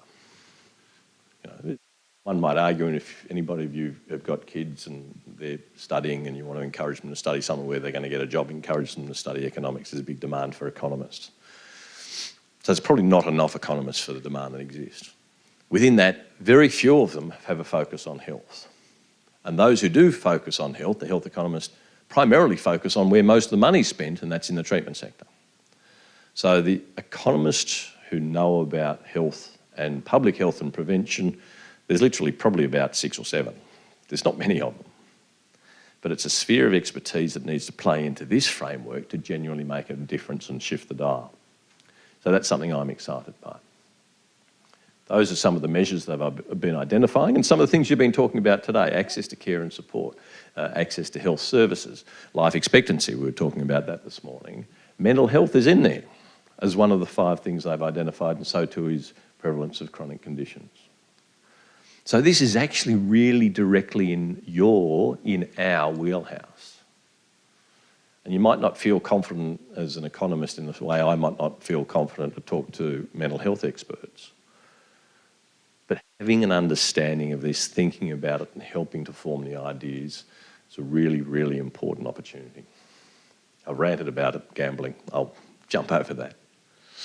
Okay, what's the next opportunity? This is a piece that my president and I wrote in our journal, Australian New Zealand Journal of Public Health, in 2021, yes, about the notion of establishing the Australian Centre for Disease Control. And out of the pandemic, it makes sense that Australia doesn't have one, should put one in place, and that was a Labor Party policy prior to the election. So they did commit to establishing a CDC. You might say, so what? Well, because it includes specifically ensuring ongoing pandemic preparedness, lead the federal response to future infectious disease outbreaks, and work to prevent non-communicable or chronic diseases as well as communicable and infectious diseases. And that's not just for the fittest, the healthiest, the wealthiest Australians, that's for everybody. And it should have a focus on equity. And I believe that the wording and the intention will be that it does. The challenge is to figure out how to actually make that happen, how to make that rubber hit the road. So that's again the opportunity. Final message I'll send you is that we're also wrestling with this in terms of even mental health promotion and prevention and what that really means. And I think there's a strong movement that started in that sphere, and you may well be a part of that. I think with the crossover of mental and physical health, I think those things are fundamentally important and connected as well. So within my shop, the Public Health Association, we've got about 2,000 members. We're a tiny show. Annual budget of probably no more than $3 million. We run conferences, a whole range of public health issues, and you can appreciate the diversity of what is under the public health banner. And we've got 18 special interest groups, SIGs we call them, and one of them is a mental health SIG. And we were talking with them about the notion of bringing together the people with an interest in the prevention of mental health problems in the first place. And like physical health, my observation is a lot of the resources in mental health are invested in treating those people who have a diagnosis, and that's understandable. But wouldn't it be great if we've carved out some focus on preventing people going into that pathway in the first place, and what we know about that and what we can do about that? That's what this conversation is about. We're having a one-day symposium in Melbourne in March. I was involved in the planning meeting on Tuesday afternoon before I jumped on the car to drive to Sydney. That's forming up really well, and that's an area that we're committed to try and advance as well. So that's just one of the things that we're looking to try and advance. There is enormous overlap between what will happen there, the kind of things that you've been talking about here over the last couple of days. And as I guess a final message for me, and I was asked to answer the question which I suspect entirely unqualified to answer. What's next steps and priorities? And here's just my take, and that's all I can offer you. That is, firstly, focus on building better health, public health capacity and infrastructure that serves the entire community. Not only so we're better prepared to deal with the pandemic that's around the corner and the next variation of the next virus, and that's fundamentally important. And if we get that right, that's going to benefit everybody, regardless of your mental health status. Second thing is build a better bridge between public health and mental health people. Our communications, our language, our common goals. Remove some of the anxiety and reticence to talk to each other in the fact that, we don't want to feel like we're going to stumble across each other. We have a common objective, we have a common goal. I genuinely believe that people in the public health world are running the programs you've been talking about. Tobacco, alcohol, cancer, screening, immunisation. We always talk about ways in which we can reach the underserved populations. But we need to learn from you. So how we can build that bridge, how we can make that happen, those are the things that I'm really keen to see. And that's what I'm seeing, the work that you're doing. And from coming here today, I've learned some of that in the Equally Well work, the stuff that Russell was talking about this morning in terms of the database of interventions that are available. People can quickly click on that and learn what's been done in what jurisdiction, connect up and talk to each other. It's a really sensible, practical tool, but a tool we need to sell. Because, you can do all the work and stick it on the website, and if nobody knows about it, nobody wins. So the next one is to promote and support new entities like the ACDC. It's an acronym, we all know the rock band. Don't forget that the Prime Minister's about my age. He's probably an old headbanger and probably will get quite a laugh out of the notion of leaving behind an ACDC. He'll probably think that's pretty funny. But the Australian Centre for Disease Control is a really fundamental change to the public health infrastructure in Australia, which I hope will last for 100 years. And it's going to be born over the next 6 to 9 months. Really key time to get that right. And finally, the simple message, public health people need to get better at being allies with you. And I encourage you to do some work to become better allies with the public health people, because we're after the same stuff. Thanks very much.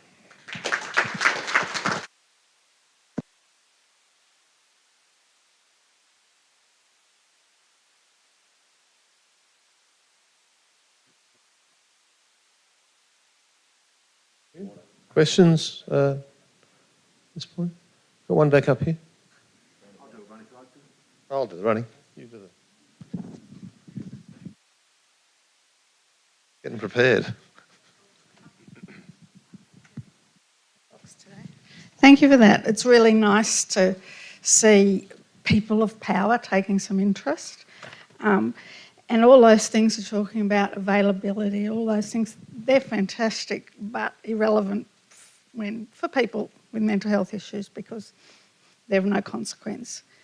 As you probably have learned from our speaker this morning, for me, public health people, mental health people, they should be proud of who they are and most likely carers or consumers of mental illness and speak as consumers and be part of the consultation, be part of the decision making, not as a tool to help those who don't identify climb the ladder. Thank you for that. Thank you for that, and I agree. And that co-design notion that we're hearing about more this morning, I know you've talked about over the last few days, is increasingly a dominant theme within the public health world as well. Having people with lived experience of whatever issue you're wrestling with and trying to make progress on is increasingly becoming not only expected but the norm. We're still figuring out how to do that in the most effective, fair and reasonable manner, and there's still more work to be done, but I've got no argument whatsoever with what you say. Our challenge is to be able to do it better. And I think, every day all of us get up and try and do what we do better.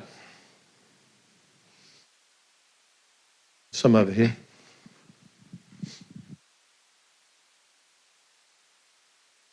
You did ask a question about catching people pre-diagnosis.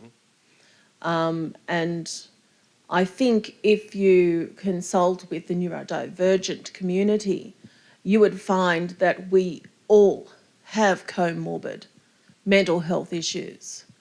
And if you want to catch us before we are broken, diagnosis as an adult seeking diagnostic process, the barriers are enormous. They're insurmountable for a lot of cohorts of people, communities who just cannot access it. And without understanding ourselves, we can't speak up about an experience that is affecting us in a way that we don't understand, and quite frankly, you don't understand. Having autistic sensitive treatment is not done. It's barely trauma-informed, quite frankly. So if you want to catch us before we're broken, give us access to diagnostic processes. As adults, as mental health patients even, you can't get diagnosed in an MHU with a developmental disorder. It's on the DSM-5. Why the hell not? They don't want to know that we're autistic because then we become difficult. And therefore we become more broken, have harder time accessing supports. I've actually had supports withdrawn from me because I had a diagnosis of autism. So make it easier for us to be us, access you, and have a weller future. That's what I have to say. I don't think I can say anything else except yes. Thank you. That was a really wonderful presentation. I really enjoyed it. As a GP, I'm wondering whether you can enlighten us about whether there's any way forward in terms of enabling people to access GPs more readily in this situation where it's becoming so difficult to find a bulk billing GP, and people with mental illness require longer consultations, which is not well remunerated, and it makes it really hard certainly for people with mental illness, but for everyone. I mean, it's primary care. I think this is preventative of mental illness too, if people can readily see a GP without having out-of-pocket charges. I know that's one of the first challenges that this health minister has taken on, and Mark Butler's very much engaged in that. And I think he's started coming down that road a little bit in the more recent, probably pretty modest reforms to try and better remunerate primary care and general practice in the first instance has been a step in that direction. But it's a long game, and there's one of the really fundamentals, and you'll be able to tell me better than I can tell you, that simple workforce issues are an enormous challenge. Firstly, the extent to which medical graduates see it as a viable and preferred pathway at the moment is a really fundamental concern. The other concern that I have is that one of the solutions, and it's steeped in national policy at the moment, is to increase the pathway for people coming from overseas and competing for people with primary care skills. But my anxiety there is that we steal the graduates from lower middle income countries, and there's a real moral conundrum with that as far as I'm concerned. Through one of the things that I was doing with a group called the UICC, I found myself at a meeting in Chandigarh in India, and found myself speaking to the chief medical officer of India, who explained the pathway. And it was a long time ago, so I'll get the numbers wrong, but the principle is every year they graduate, I think it was 50,000 medical graduates. Immediately, half of those go into the private sector. And then immediately half of those then go overseas to do advanced training. And then there's another cut before what was left then goes into a system that's serving 1.3 now billion Indian people. All on the basis of the system in India funding the training of those people to become medical graduates. And if Australia's contributing to that and actively doing so and seeking to bring those people, that's a crap solution, I think.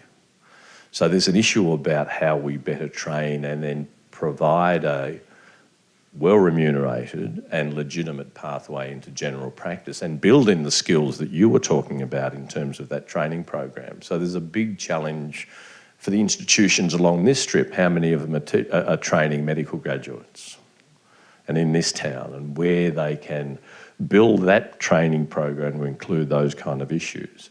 But also the health system values and recognises primary care as being an absolute fundamental kind of pillar to our system. I think it's been busted for a little while. And there's big levers that need to be pulled to solve that. And that goes back to the kind of questions earlier about investment in resource. And that big picture story that we talked about with regard to the Treasury and wellbeing budgets. Because we always hear that health is pretty expensive, but it becomes a whole lot more expensive when we get it badly wrong. It plays out in the justice system, it plays out in the court system, it plays out in many other systems as well. Good closing message. Thank you very much for your address. Lots of wisdom to learn. And I think, as you said, lots of common ground. Thank you very much.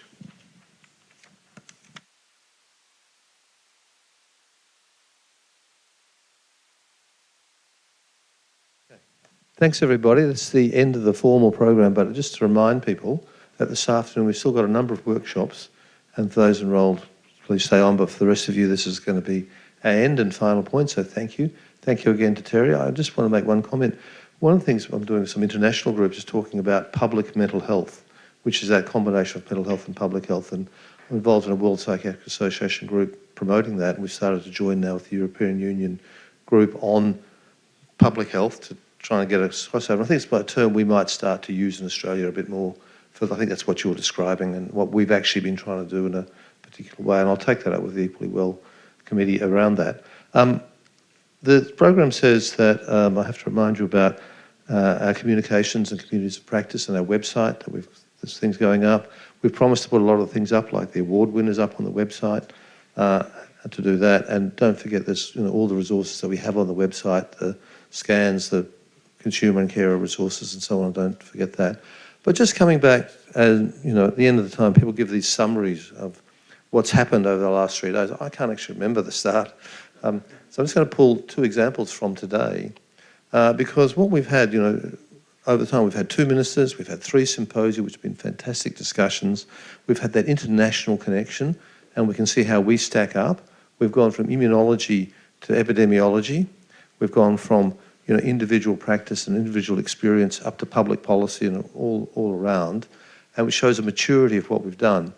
But today, I just saw 2 things. One was intersectoriality, right? Just about how things are seen from different perspectives, and the number of people who nodded and thought about it and how it's going to change the way I think about things. That was fantastic. And then secondly, we talked about how to get the big data sets back to the real people. And someone came up and asked me a question.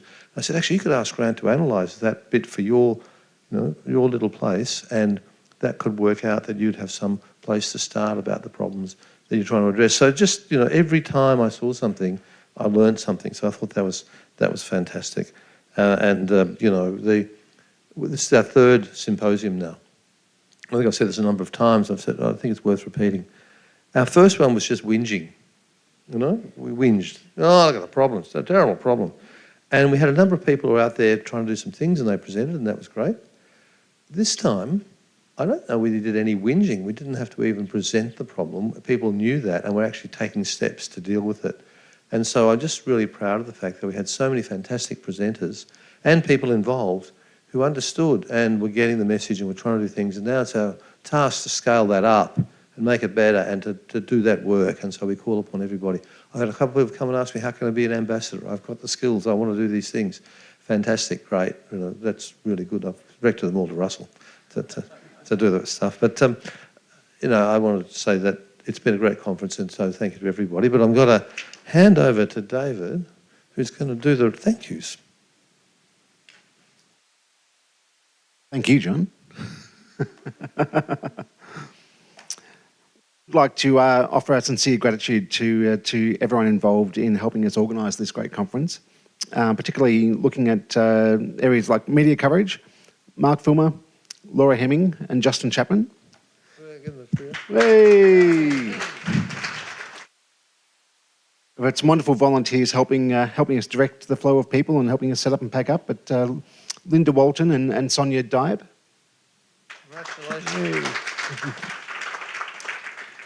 Our wonderful stretching experts that helped us come in and stay mobile while we sit here all day. Andrew Watkins, Laura Edwards and Sarah Kearney. And the Symposium working group, made up of a variety of people from many different stretches of life. I think I was one of them, but Caitlin Feely from University of Newcastle, Patrick Gould from Mind Gardens, Alex Haynes from the National Mental Health Commission, Faye Jackson from Flourish Australia, Darren Jiggins, who's a lived experience consumer representative, Vicky Langan from Nimi National, there's myself, Katie Thorburn, Elise Tripoldi from the New South Wales Mental Health Branch, Linda Walton from New South Wales Mental Health Carers Association, Carolyn White from Mind Australia, and last but very much not least, the Equally Well team deserve an amazing thank you for building us such an amazing platform and bringing us all together. So firstly, Russell Roberts, Lee Cobb, Victoria Erskine, Sky Sharp, Miller Yontam, Zuzia Barron and Belinda Cash. Thank you very much for everyone's contribution.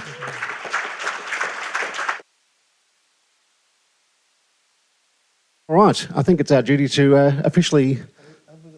Well, that's right, we do have a bit of a prize. We said at the beginning here that we would do a bit of a door prize for best use of the app. Now, unfortunately, the app hasn't worked out sort of as good as we would have liked. So there hasn't been a lot of sort of activity on the app. So instead, Lee's come up with a cunning plan that we put a couple of stickers. So 2 separate seats in this auditorium have a sticker just on the front of the desk between you and the desk. So if it's one of you, please put your hand up. We've got a... Or search the spare seats. Oh, we've got one over here. Excellent. Excellent. Just to show us as the promoting healthy choices and actions organisation that we are, we've got some sugar and chocolate. Sugar and chocolate, well, congratulations. It's Fantails, and they've finished production. Thank you. What are those?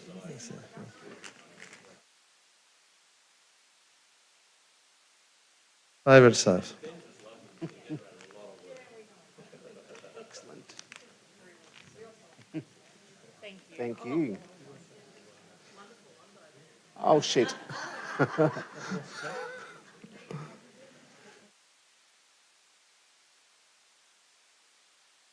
Anything last minute? Have you finished? Well, we're going to finish this. Is anything else you want us to do? Anything last second? We're all good to go? Okay, we're just checking with the Brains Trust about whether we're finished or not. And the unique award winner just wanted to have a last word. He's always got to have the last word.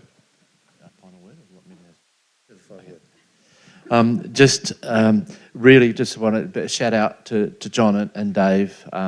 Really, there's a lot of work managing all the balls, the AV, the timing, and speakers who come too late, go too long, etc. So I think they've done a great job and a great team. So can we all thank John and Dave?